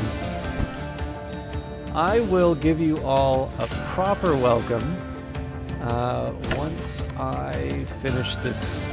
It's taken me half the day, so I didn't even realize that Revived Snow was off streaming.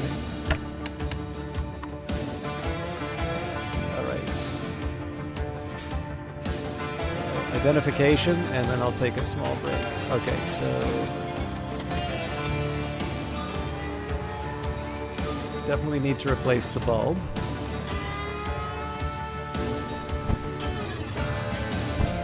Ah!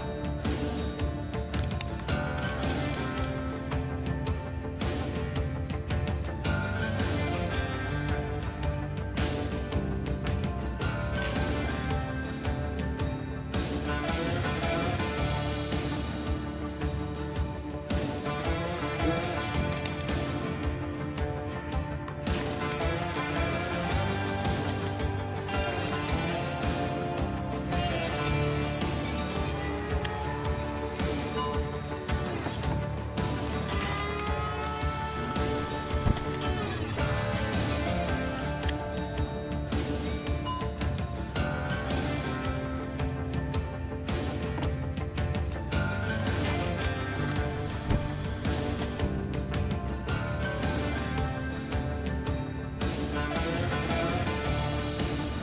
I made it worse.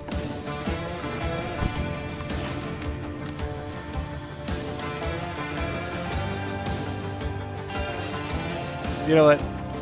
I'm not even gonna check. Yeah, we got perfect focus on that. All right.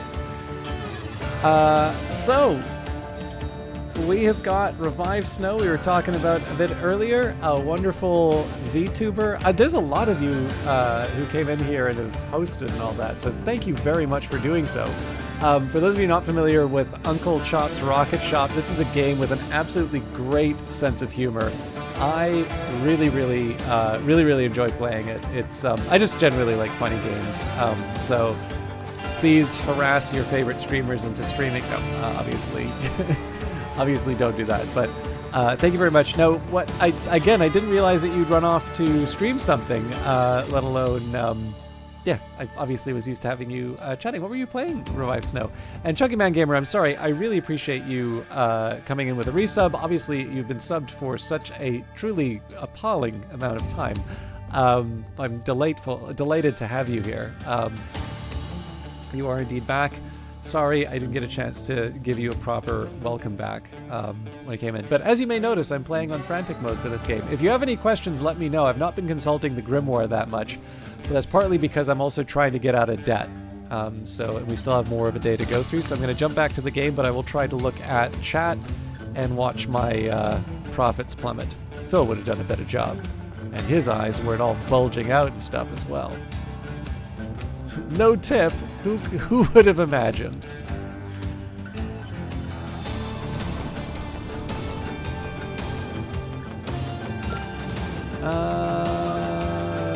Fatal?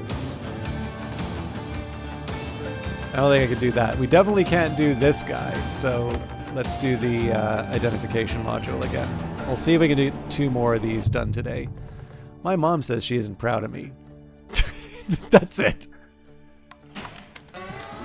All right, so definitely another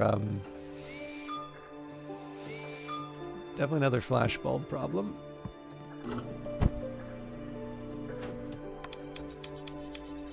And okay.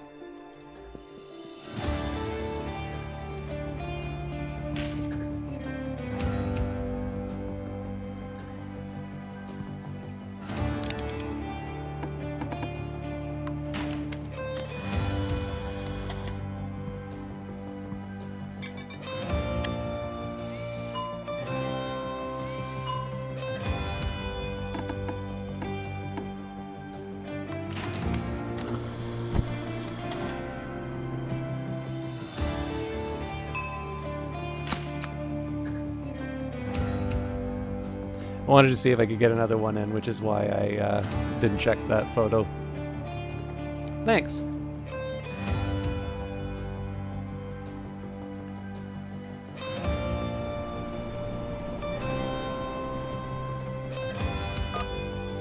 Yeah, fuel it is.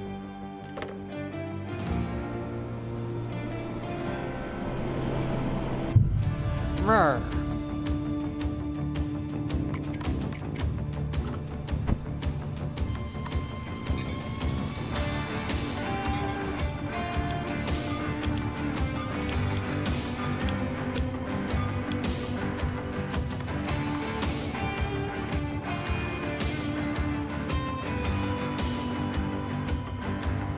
You know what?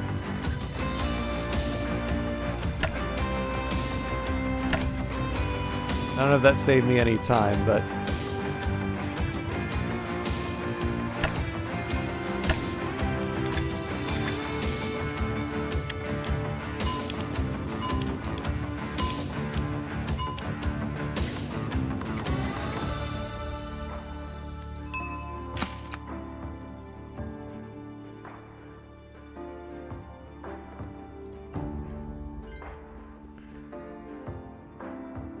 I could try and do another fuel job, but what I'll just do here is I'll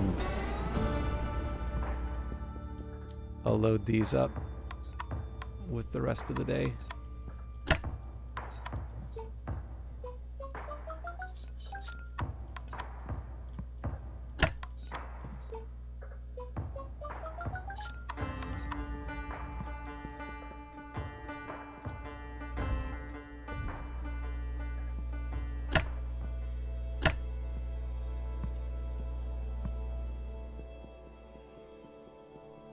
So, I mean, okay, we probably made about 400 out of that.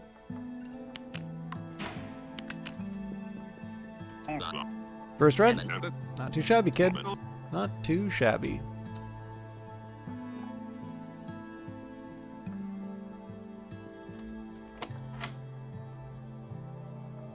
Any questions about what you've just witnessed here?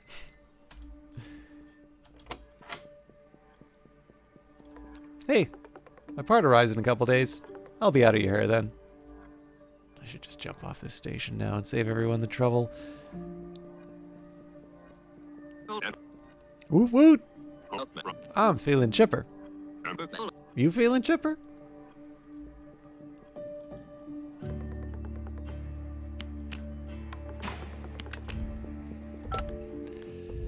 Let's just do the mystery. Machines, can you believe that? Back in my day, okay, oil, rebreather, and unfuck the shitter. The gods don't care about us, man.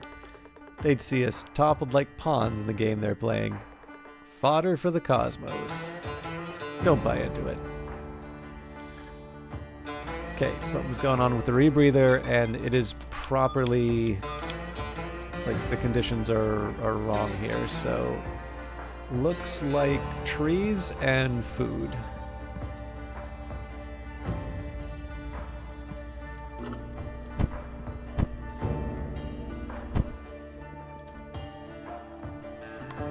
Wait, what else do they want? Oil. My God!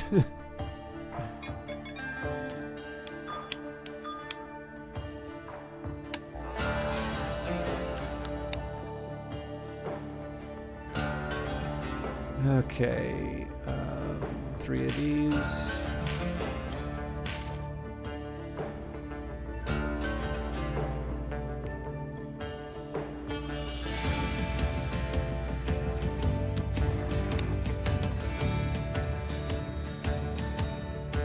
No. Yeah, I'm gonna need to get another one of those too.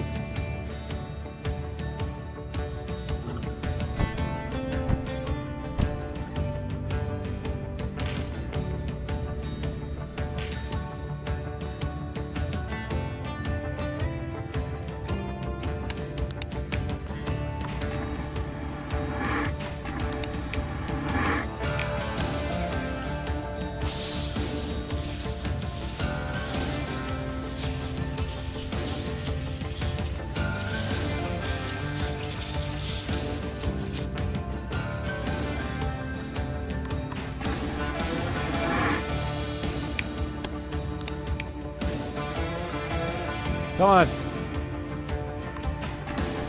Alright. Looks unfucked to me.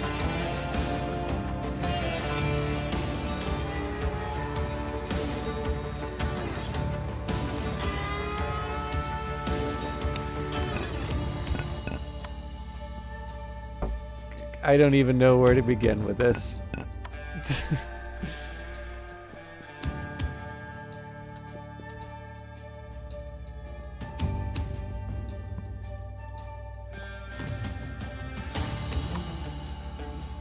But they're not... Oh, right, because of the food. All right.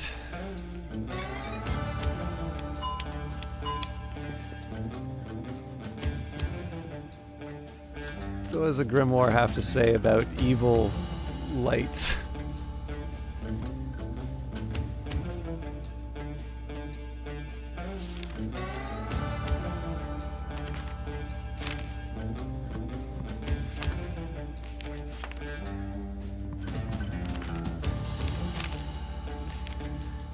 Absolutely nothing. All right.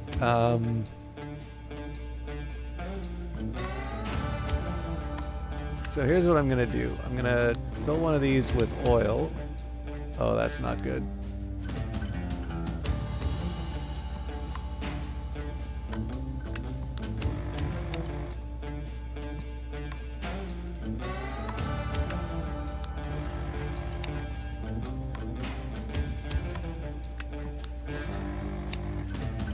I gotta get another one of these for the, whatever the hell that other stuff is.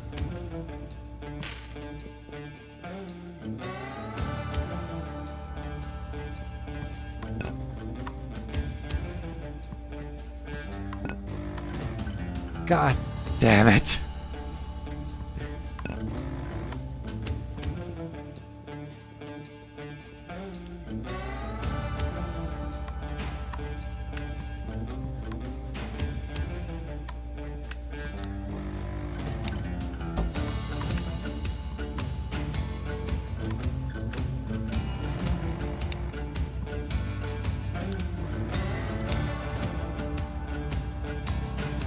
I give up.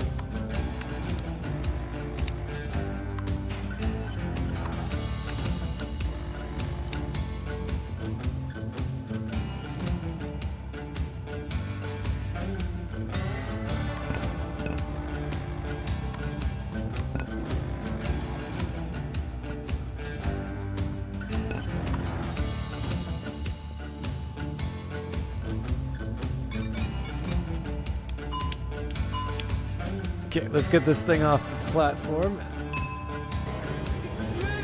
Ellen Ripley, thank you very much for the sub. Month 20 of waiting for a sick PUBG stream. I'd have to get sick for that first. Mind you, good haul. I won't be coming back here again.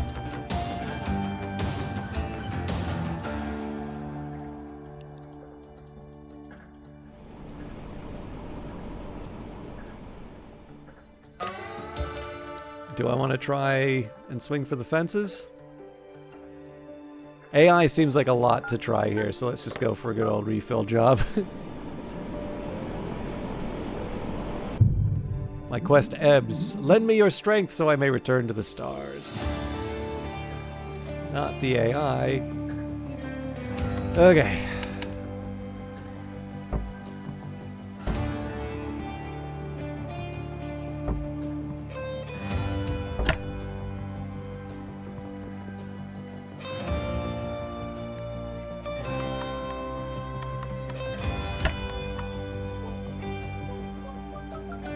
I realize I need to get a little more ambitious on the tasks that I'm taking on, but I also want to be mindful of, like, I do want to keep profits in mind, but I also want to keep in mind what the losses are if I don't do it properly, so...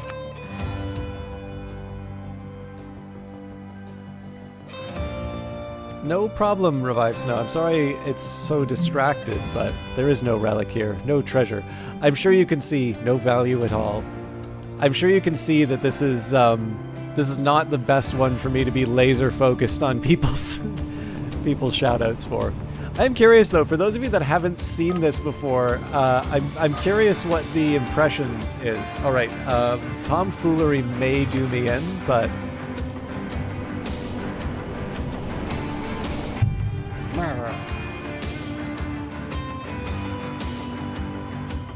okay.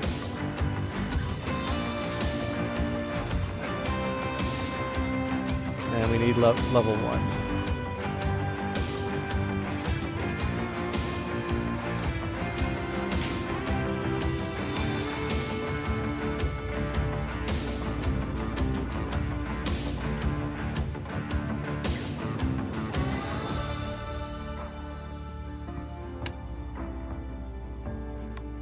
All right, unfortunate.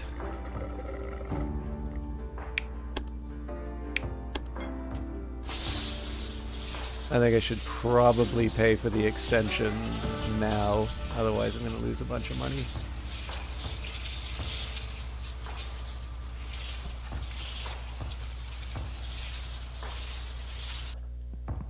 All right. Shitter's unfucked.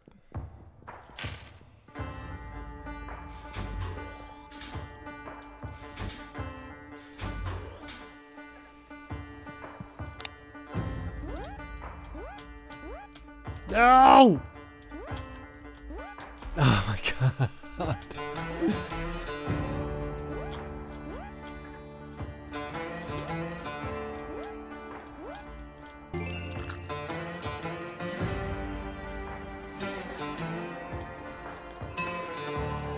Toilet's not usable. Oh, I forgot to wire it back up.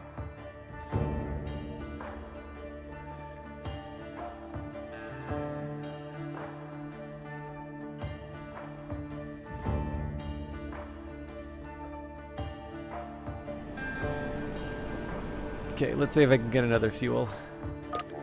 Yep. Probably can't do identification, but I can do fuel. Don't speak to me, just get it done.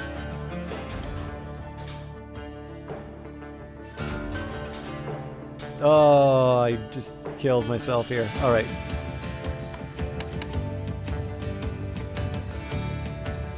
Run!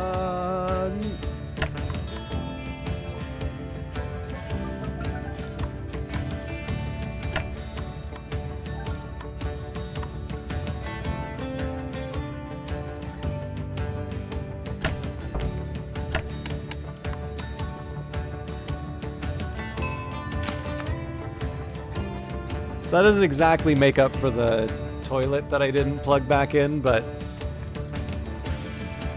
neat. Appreciate it.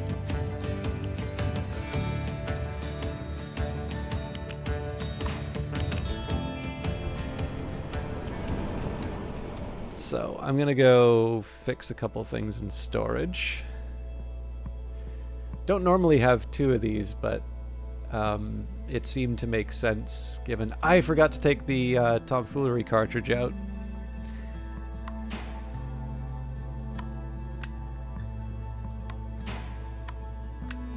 Just gonna make sure that there's no spots. And I know some of you this may be news, but we're gonna read a bit of the grimoire because we're definitely making progress in the game, which means we're going to start facing some new challenges. So, I believe we were on to Mills Retention Caddy Super. Welcome to a world of pure memory. Mills Retention Caddy Super is an ultra-sophisticated memory module enclosed in a protective plastic shell.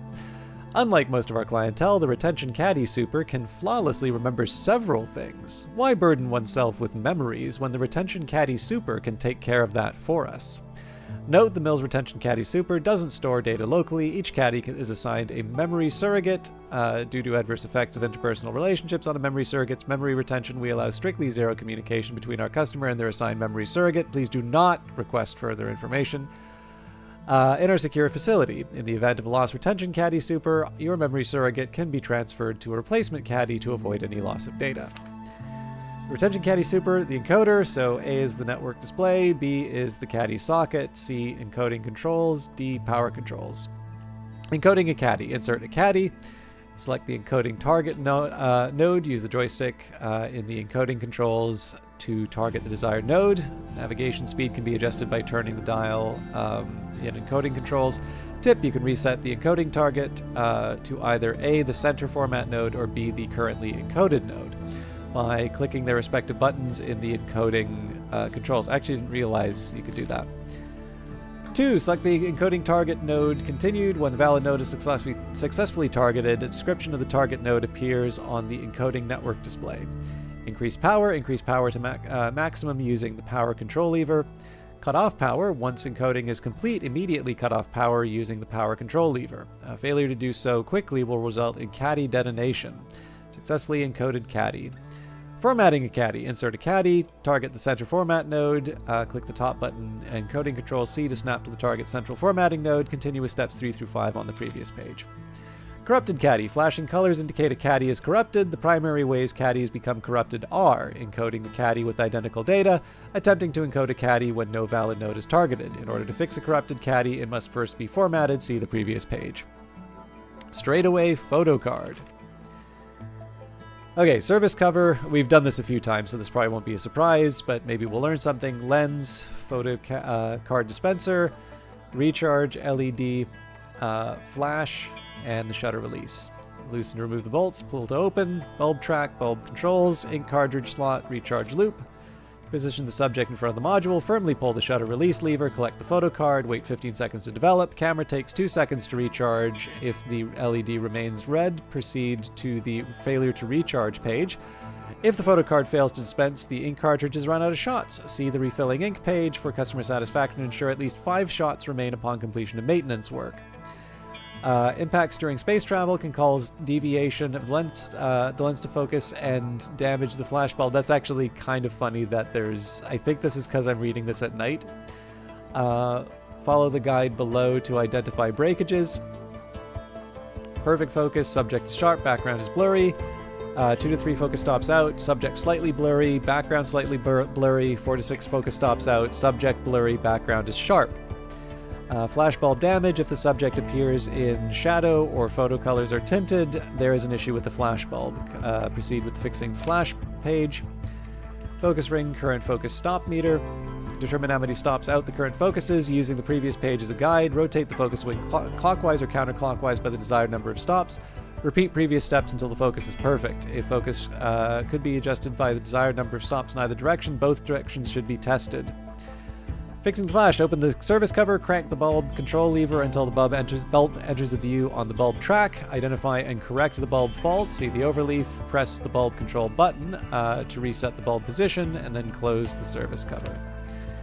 Potential flash bulb faults. Missing bulb. Install a new bulb and reset the bulb position. Broken bulb. Replace the bulb and reset the bulb position. Incorrect bulb position. Reset the bulb position, and bulb contains fluid. Empty bulb at the fluid station and return the bulb to the module. A bulb containing fluid could also be identified by a colored tint on the photo card. Refilling the ink. At least 5 shots should remain in the ink cartridge when maintenance is concluded. To replace a cartridge, follow the steps below. Open the service cover, remove the existing cartridge, insert a new cartridge, close the service cover. Failure to recharge. Checking the recharge function. Take a photo, wait 2 seconds. If the LED turns green, recharging is functional. In the event the camera fails to recharge, follow the instructions below. Open the service cover, replace the wire in the recharge loop. A single wire should connect both wire sockets. Close the service cover. Universal poop receptacle for poop and such. Maintenance procedure. Check that the pump is present and active. Ensure that the pump inlet is connected to the flush inlet. Perform a test flush. The flush bar should fully drain and refill. If it does not fully drain, proceed to the next step. Open the access hatch by pressing the button A. Move the now revealed trap pipe to the cleaning bay. Connect the pump inlet to the hose inlet. Use the hose to clear any significant blockages. Adjusting trajectory as needed. Once clear, return the hose and trap pipe and reconnect the pump inlet to the flush inlet. That last step is what I forgot on the last one. Well, will you fancy that?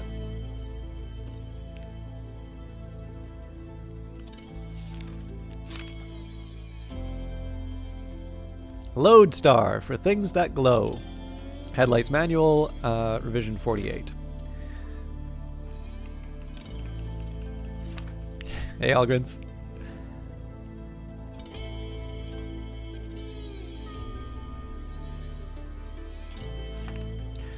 Alright, unscrew the front cover, slide the cover to release, slide bulb release locks, remove bulbs. A working top bulb has the following: a yellow ring and intact glass. The bottom bulb should be filled with approved Lodestar blinker fluid available at your nearest fluid depot. Do not use bulbs as a more affordable alternative to fluid containers. In a pinch, just use freeze. It works the same and nobody notices. Alright, so the hog here is a... this is a boss fight. I actually think that's coming up tomorrow, but it'll be more fun if I'm flailing around. Sleep well, Wolver.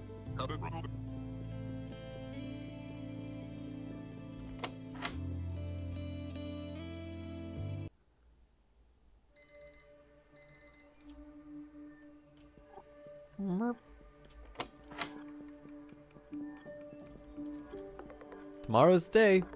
Then you'll never have to see me again. Unless you somehow fuck up leaving, Paul, you piece of shit.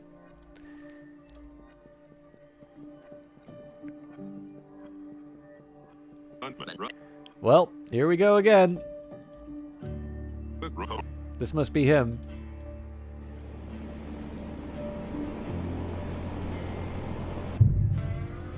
Make over this pig. Devotee! As part of Uncle Chop's reward program, you have been granted additional work. Congratulations. I am also happy to inform you that as a result of your recent performance records, you have been granted hog work permissions. Now, to the matter at hand. You will have already noticed some technical issues with my current appearance. I shouldn't have to explain to you the severity of breaching brand guidelines. It damages the very fabric of what we do. But you won't let that happen, will you? No, you won't. Don't keep me waiting. You best get to it.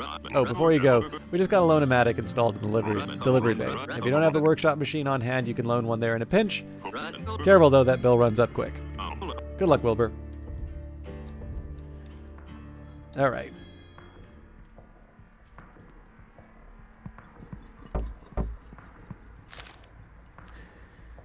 Oh, lordy.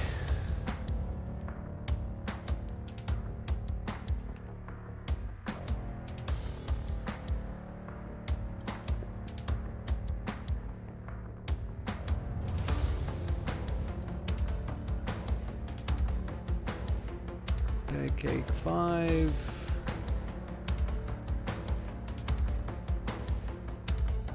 So let's do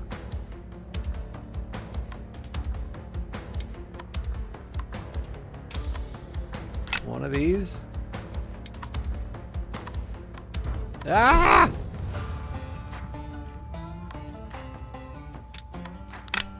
There we go.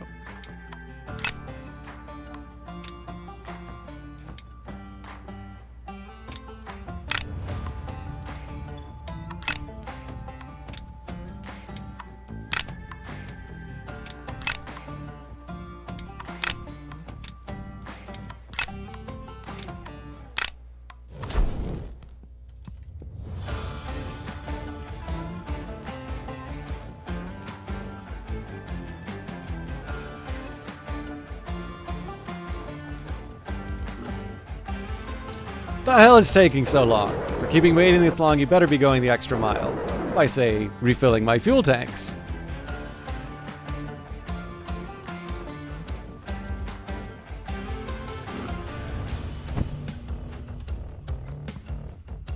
Alright, I am well and truly cooked, but...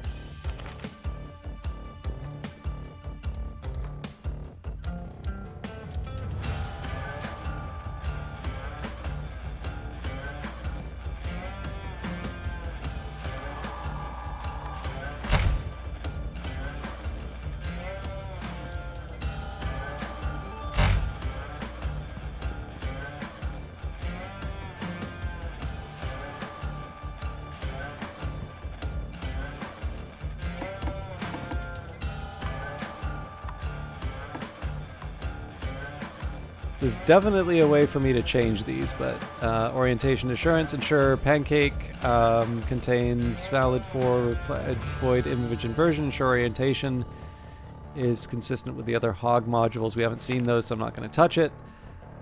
Sprite controls. Okay.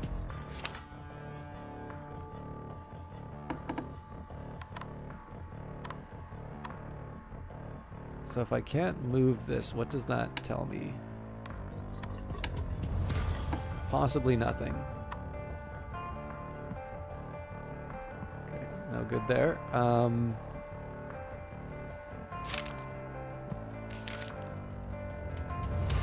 Damn, you're being slow.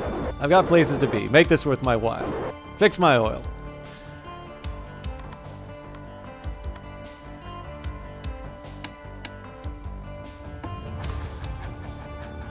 Yeah, I'm slightly mystified about the fact that I can't move.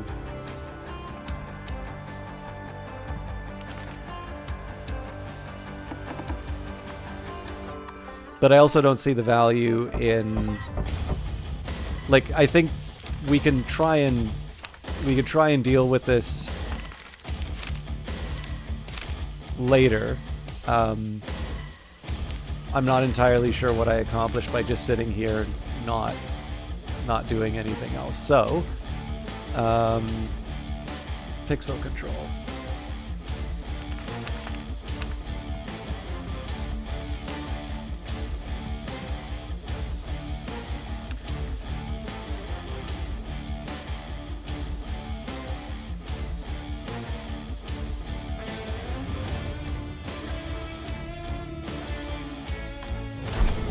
Not bad.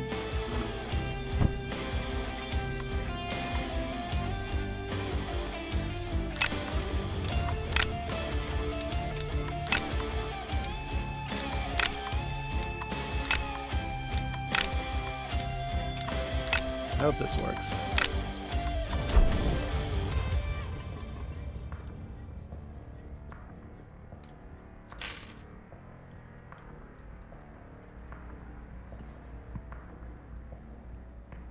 Okay, push the big yellow button. After a short period of time, the button will depress and image pixelation will reoccur. In such an event, press the big yellow button again.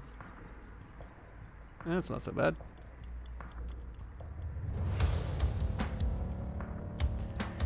Okay, RGB. This one really got me last time.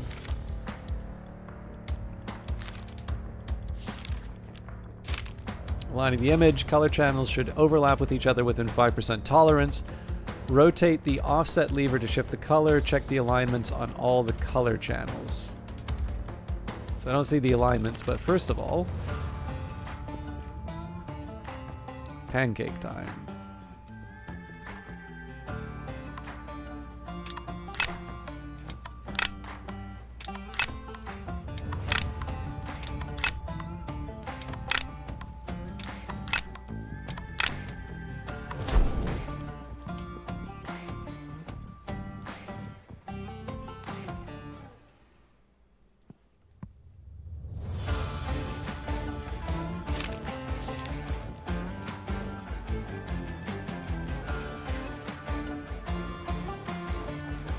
Let's crank that red.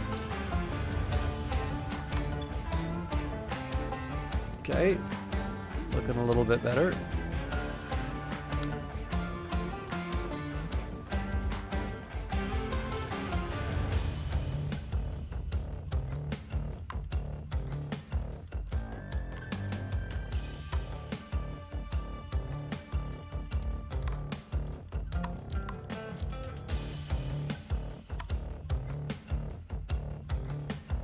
I mean, that pretty darn close.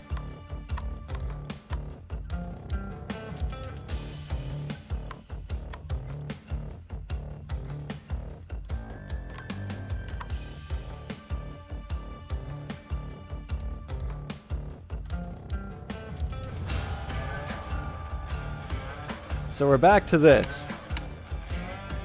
Okay, I'm sorry to do this. I'm actually going to take the time to check the manual that I put in chat a minute ago. This is entirely inconsistent with the spirit of the game. But I am a little perplexed by...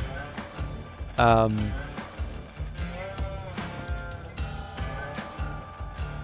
a little perplexed by what's going on with the control here, so... No, this is the in-game guide. This is just I seem to remember running into something like this before, and I'm trying to... So it could be something about the orientation, but I don't think that's right. So before commencing any interaction with the Hog module, ensure Pancake socket contains valid 4-player stack, which we've got, to avoid image inversion. And it's like... Okay, actually, maybe that's one thing we'll double check here. So that's in the on position, that's in the on position, that's oil. Yeah, so these are all aligned.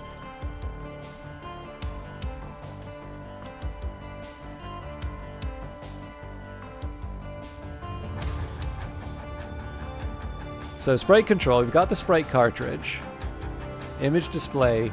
So we should be able to just move this around here. Fixing the sprites. In the event that Chop sprites differ from the default, the sprite cartridge must be re-encoded. Use a cartridge encoder to encode the cartridge with Porkchop default, which, fair enough, we've got that. See the above grid for correct sprite placement. Take care in placing Chop sprite in the correct location. Adjusting sprites. Sprite selection. Right eye, left eye, nose, mouth, hat, and then the adjustment here. In order to adjust Chop sprite placement, 1. Select the desired sprite with the sprite dial. Use the sprite adjustment lever to shift the sprite to the desired direction. So there's no further... Nope. There's sort of no further instruction on that. This is the part that's sort of confusing me here. I'd rather try to figure this out.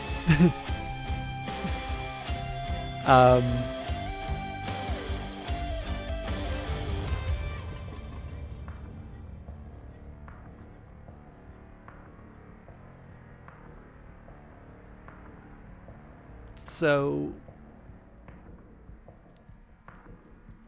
we've done the control here.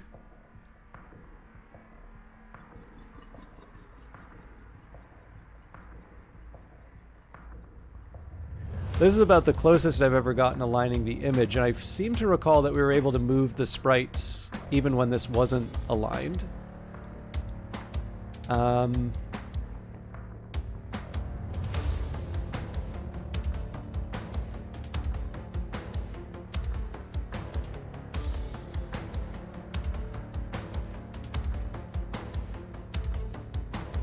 And then we're into the Sentry solutions. The one thing I will say that weirds me out a little bit is that I see this item here, and I don't see that in game. Right, so we've got... So that clearly doesn't work. Oh.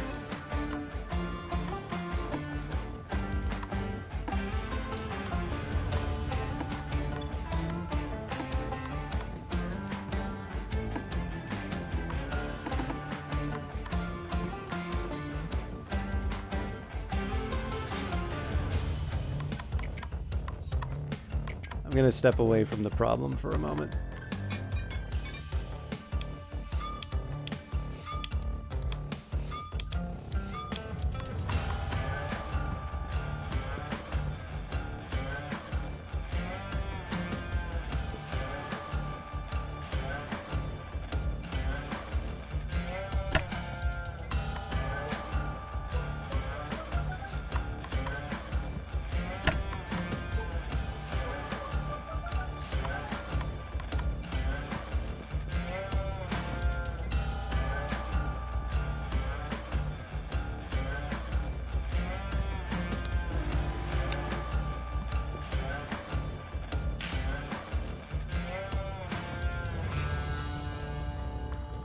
That's an evil looking color.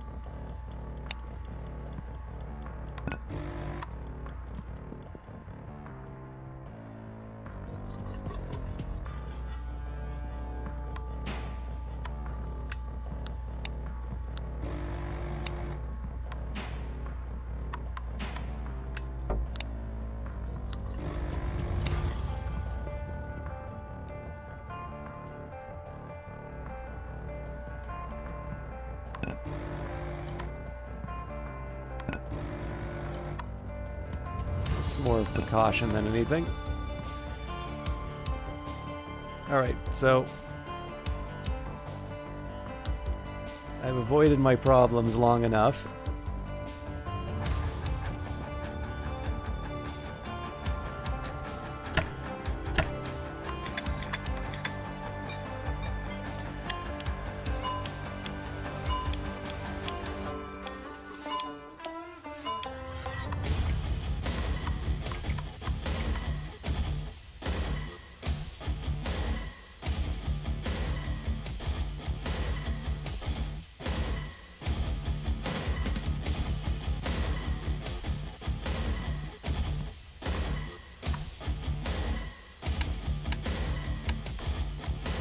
Yeah, and any number of combination of things that I've attempted here doesn't quite seem to... doesn't seem to do the trick.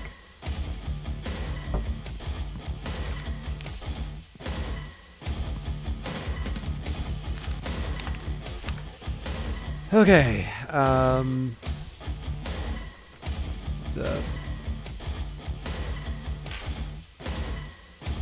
obviously I'm sending myself to penury doing this, but I don't think the point of this is for it to be a constant upward upward trajectory of victories. So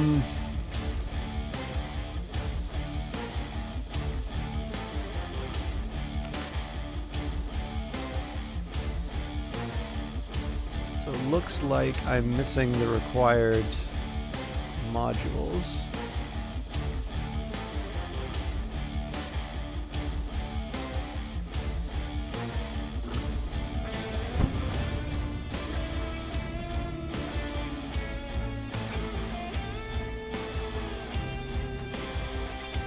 Alright, now if I recall correctly, the null set kind of counted as working for these, so god damn it, I forgot the hog modules though.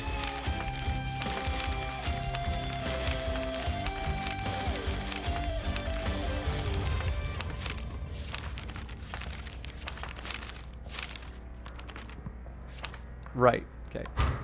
Ah!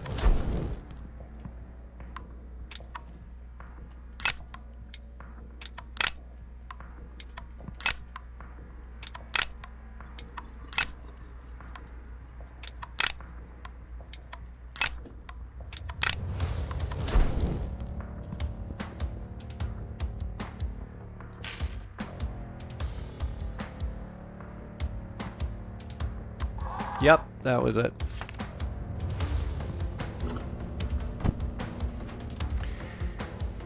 Alright, how do I even start?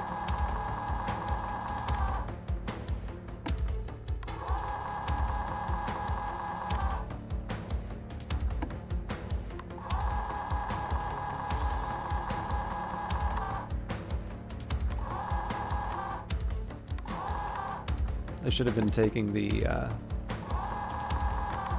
head as the center. I'm weirded out by the hat, but I'm kind of at the point where I need to start throwing parts out of the blimp to survive. All right, that's discouraging.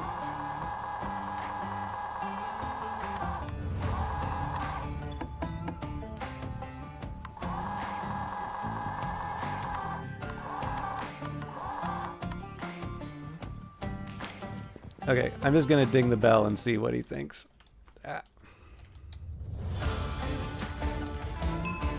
Ah, it's pixelated! But at least we survived that time. You've shown potential here, devotee. But Potential means jack shit. Potential doesn't keep the lights on. Money does. And you're short on rent. You're done. Goodbye, devotee. So obviously, if I didn't spend all that money extending it, I think we would have had a shot. This is also where we started the stream.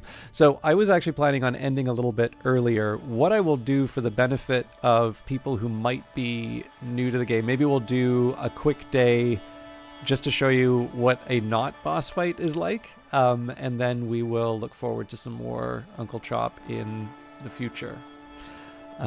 But...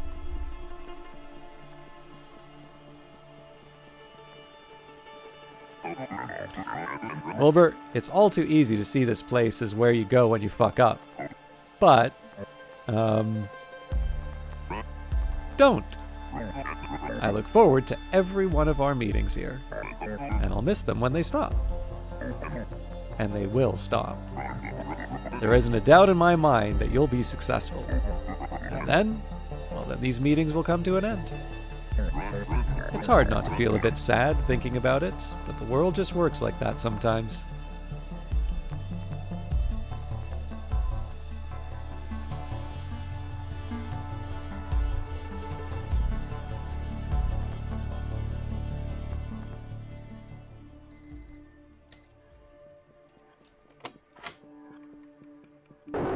Your first rent payment will be $280, and it's due in 3 days.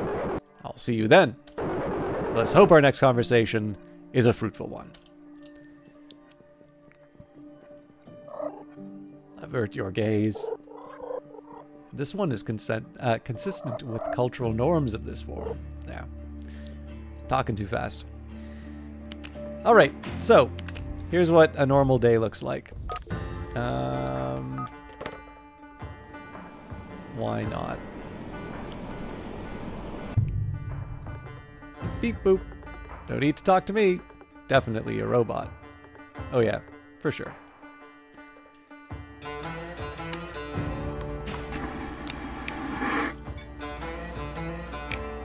We should have hoped it'd be so easy.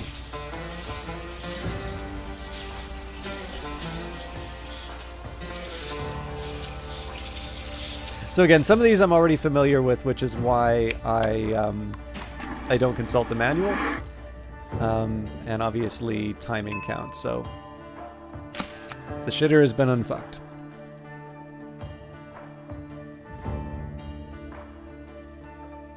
Cool. Be seeing ya.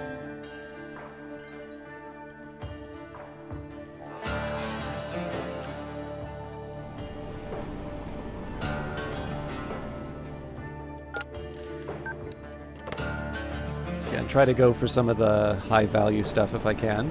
Fix the identification module. Inhales, exhales, inhales. Well, that's a first. I'm assuming that's a bulb filled with oil.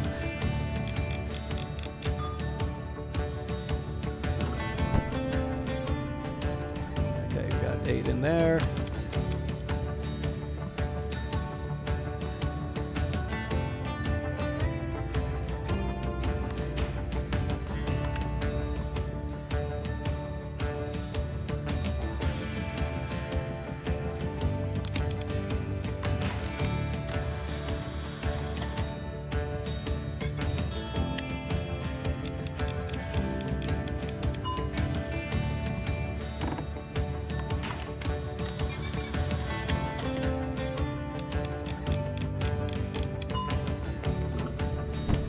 It's probably not perfect, but it's close enough. Oh, Christ. I don't know why I thought that was just the identification module. Are you drunk or something? Unprofessional. Alright, I've really put myself at it.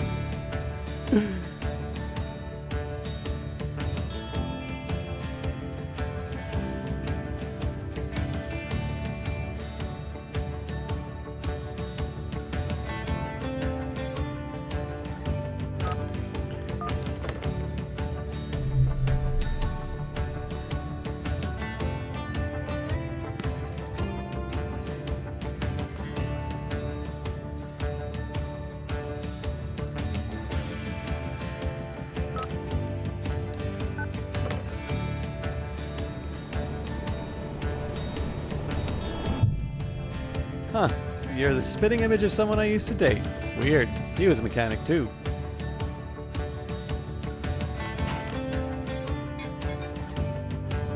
Okay. Possibly just out of film, but I'm going to assume the worst.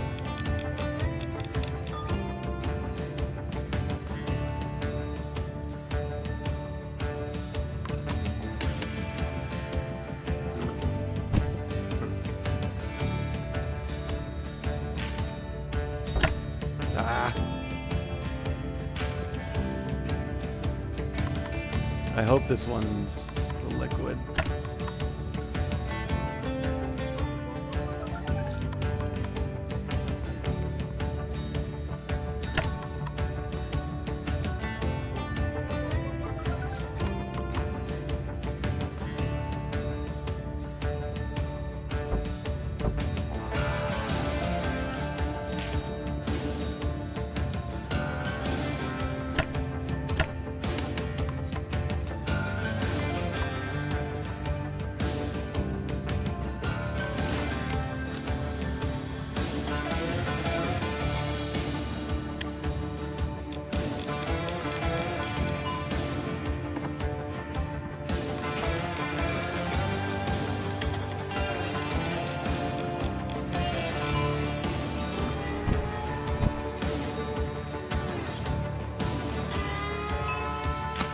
Alright, that's not going to pull us out of the hole, but it's better than we were before. Nicely done. I'm brimming with relief and a dash of jealousy.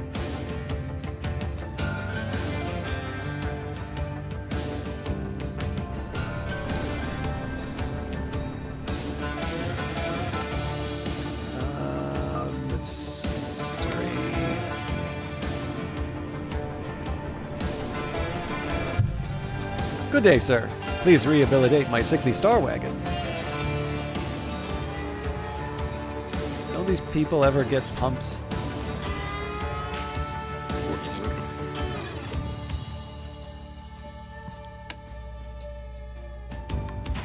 Yeah, that's too much dough.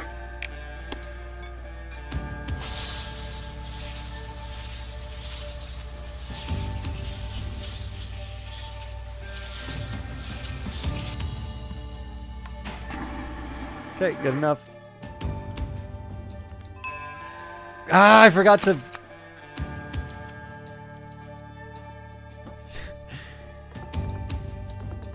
Well, it's not on fire or anything, so that bodes well. That's the second time I made that mistake, and obviously the second time today I finished a job too early, so I need to stop rushing. I don't even remember what this one is. I think this might be the sentry module. I don't even know why. Oh, right, I was going to run to try and extend the time. The gaping maw of the colossal void. How it must feel to slide down its gullet. How it must feel to be devoured. Fix the broken... Oh, God.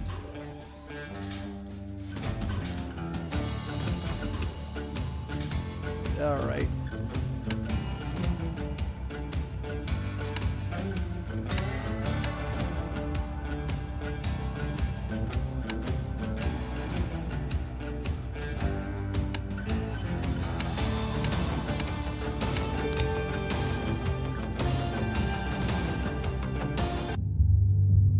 $230. How hard could this be?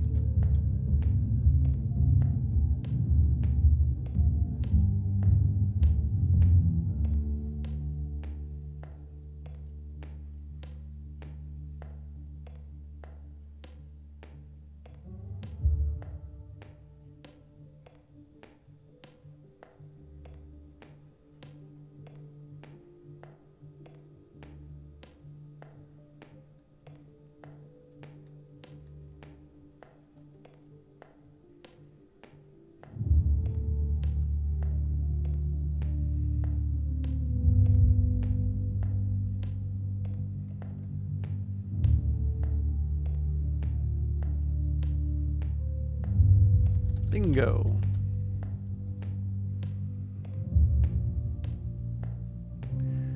So I'll try and extend the day and see if we can get another one of these in. All memories accounted.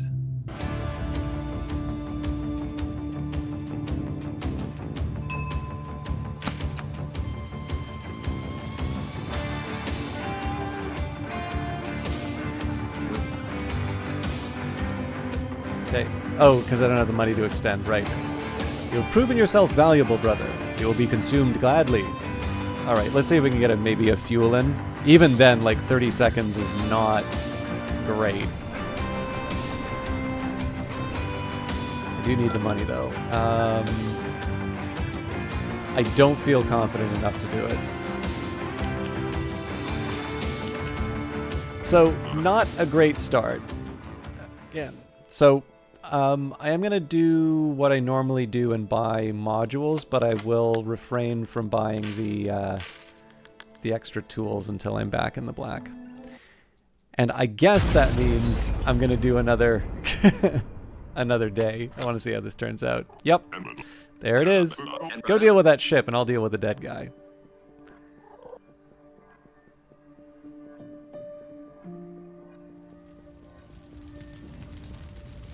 He can wait.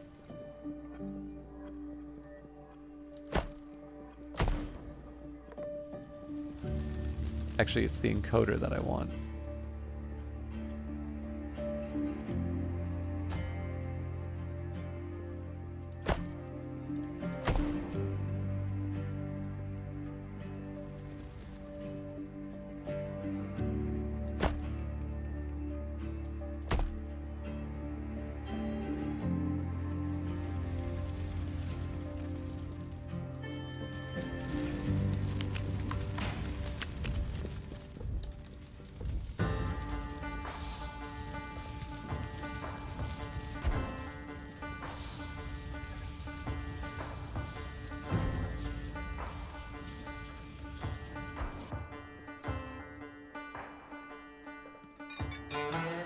The extremes these people will go through for an oil change, I tell you.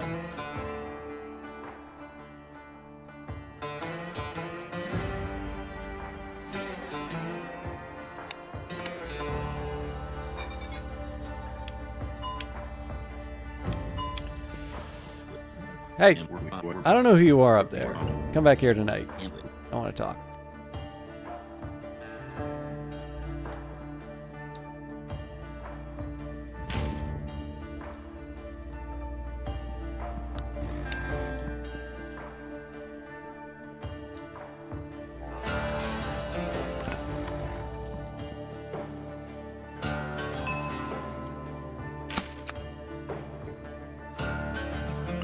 Right, I'm off.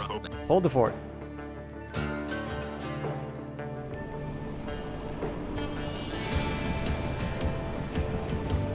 So if I can get some high value items, I'll try and take them, but what have we got here? This can be managed.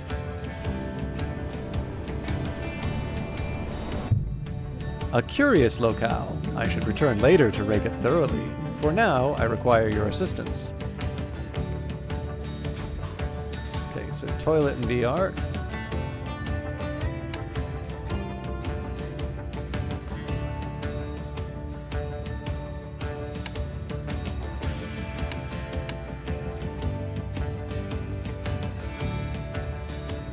God, I'm bad at this.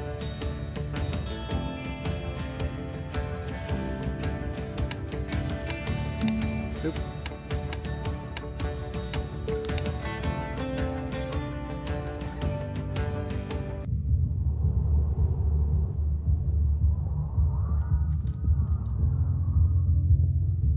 There's one which I'm pretty rotten at. So far we've managed to avoid it, but then again, it's like any challenge I've run into on these. If I avoid it, I'm not going to get better. But if I... come on, you can do it. There we go.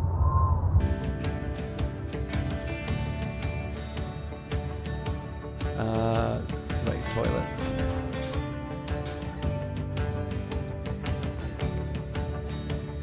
Well, there's your problem right there.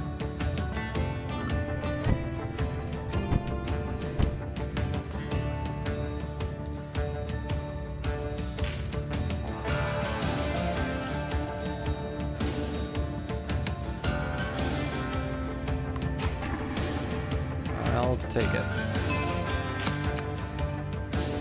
But yeah, so it's a little bit like the hog modules, right? Once upon a time, those felt impossible, and now it's just sort of like, okay, I roughly see how this thing works, and now it's about getting faster. I've worn paths around these stars, and yet have never met someone so capable. You are not the relic I seek, but you are a treasure.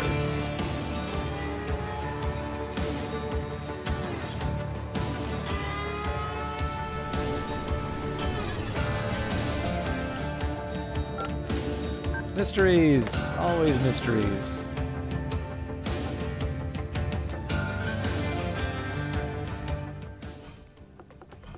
You might find value in the wares I possess, but I require something valuable in return. Something that cannot be replenished. Time is what I desire. Tell me, are you prepared to relinquish time for material gain? Yes. Well, let's look over your options. First, a shop sale tomorrow. I require 50 time. How does that sound? No. Never mind. Let's see what's next. Second, some currency. Shall we say 247? This would cost 407. What do you think? I think that basically covers rent. Yes, that is all for now. I'll linger no longer. All right, so we're going to risk another job.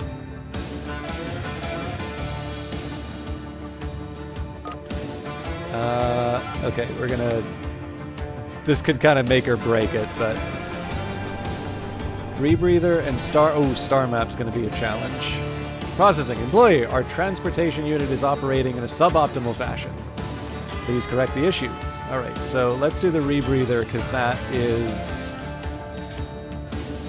That's something I'm reasonably familiar with.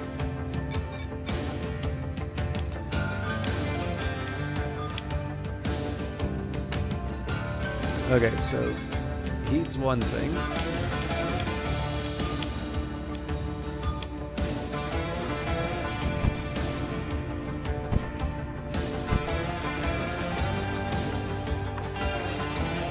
Okay, so they need feed.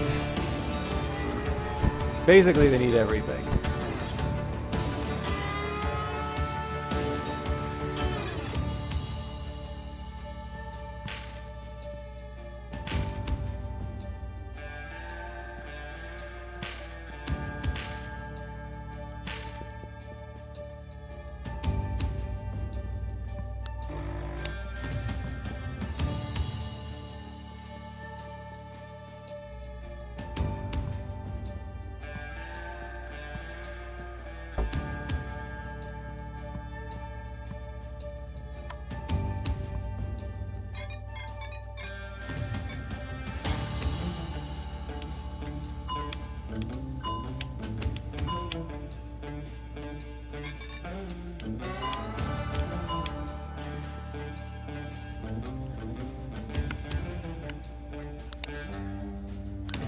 Looks like it's a light problem, but I don't think I'm going to get it in time.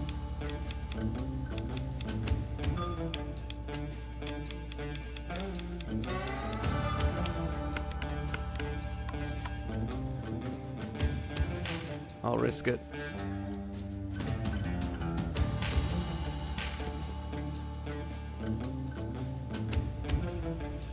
I also need to see the label.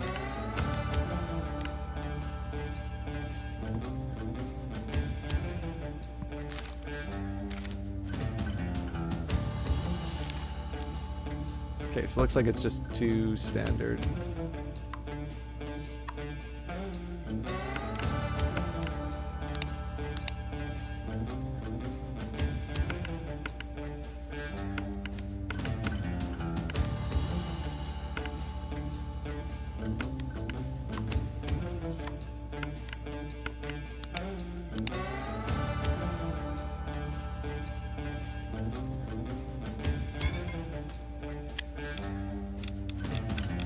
Probably shouldn't have messed around as much with that because I've kind of cut myself off from doing another refuel, but we'll see.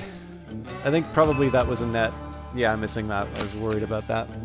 Still, we're up 170, so we probably still operated at a loss on this, but positive review submitted. Do not contact us for further regarding this.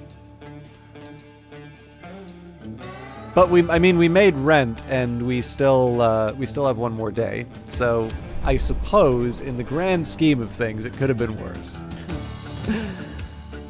All right, let's pack it in. So, I think that's going to be it for tonight. What did you all think of Uncle Chop's Rocket Shop, especially for those of you that have not seen this before? Look, who I am isn't important, but I live here in this hole. If you're going to be up here making so much damn noise, we're going to have a problem, ain't we? Now, last guy, we came to an understanding, a business understanding. He still did his usual things, but would also procure certain items I had a particular yearning for. It's amazing how it changed the noise. They went from annoying to exciting. What you say? I'll give you a day to reconsider. I'll be here tomorrow night. If the answer's still no, you better keep the noise down. Or else.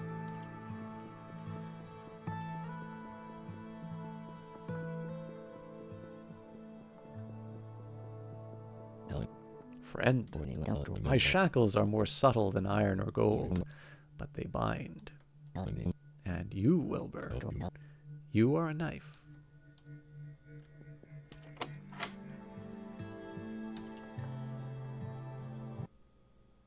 Show you more.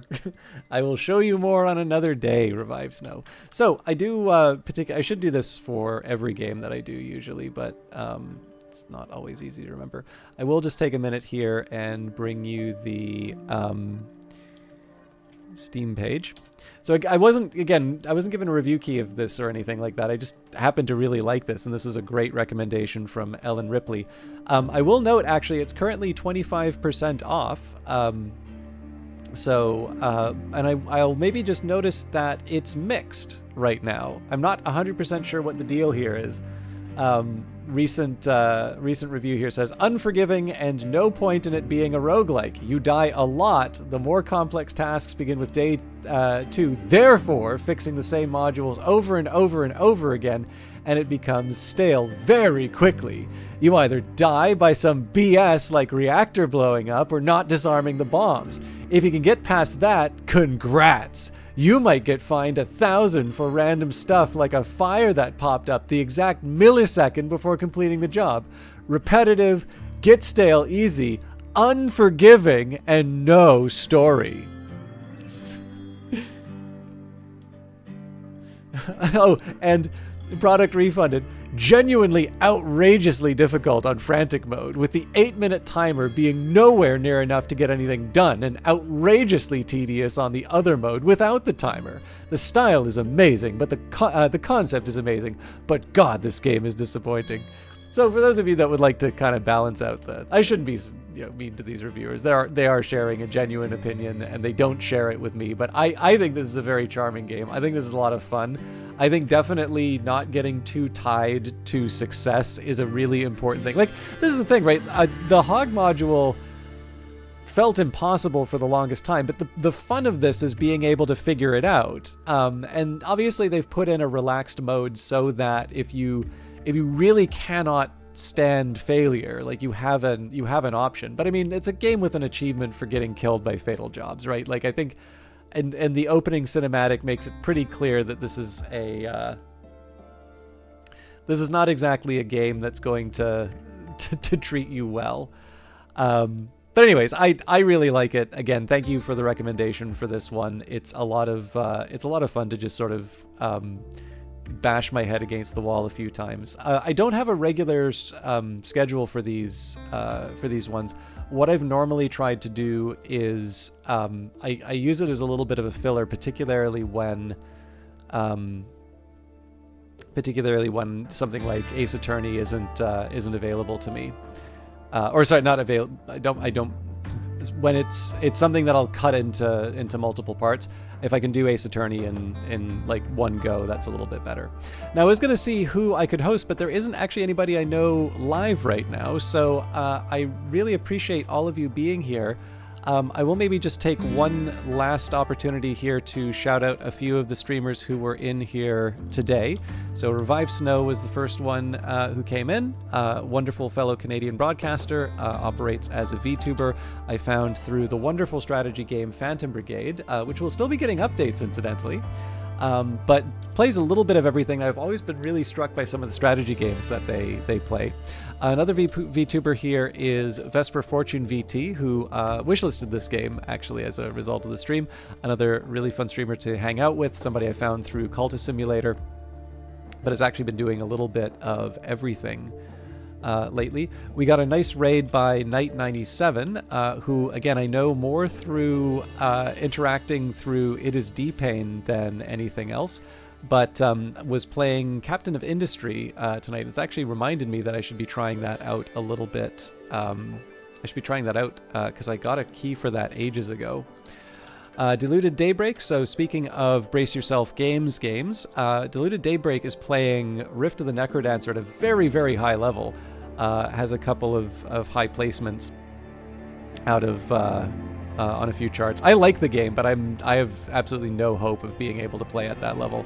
I also happen to know has done a little bit of Elder Scrolls, so definitely this is something different from Uncle Chop's Rocket Shop, but I figured, especially because a few of those people came in at the start of the stream, I didn't get a chance to shout them out to everyone at the start. So thank you again, everybody, for hanging out. I will be back Friday for Cyberpunk, and then I imagine Monday I will still try to do Ace Attorney, but I think it would be fair to say for the next little while, alternating between Ace Attorney and Uncle Chop's Rocket Shop would be not a bad way of going about it. And again, a reminder, that Steam link, if you are interested and don't want to buy yet, wishlist.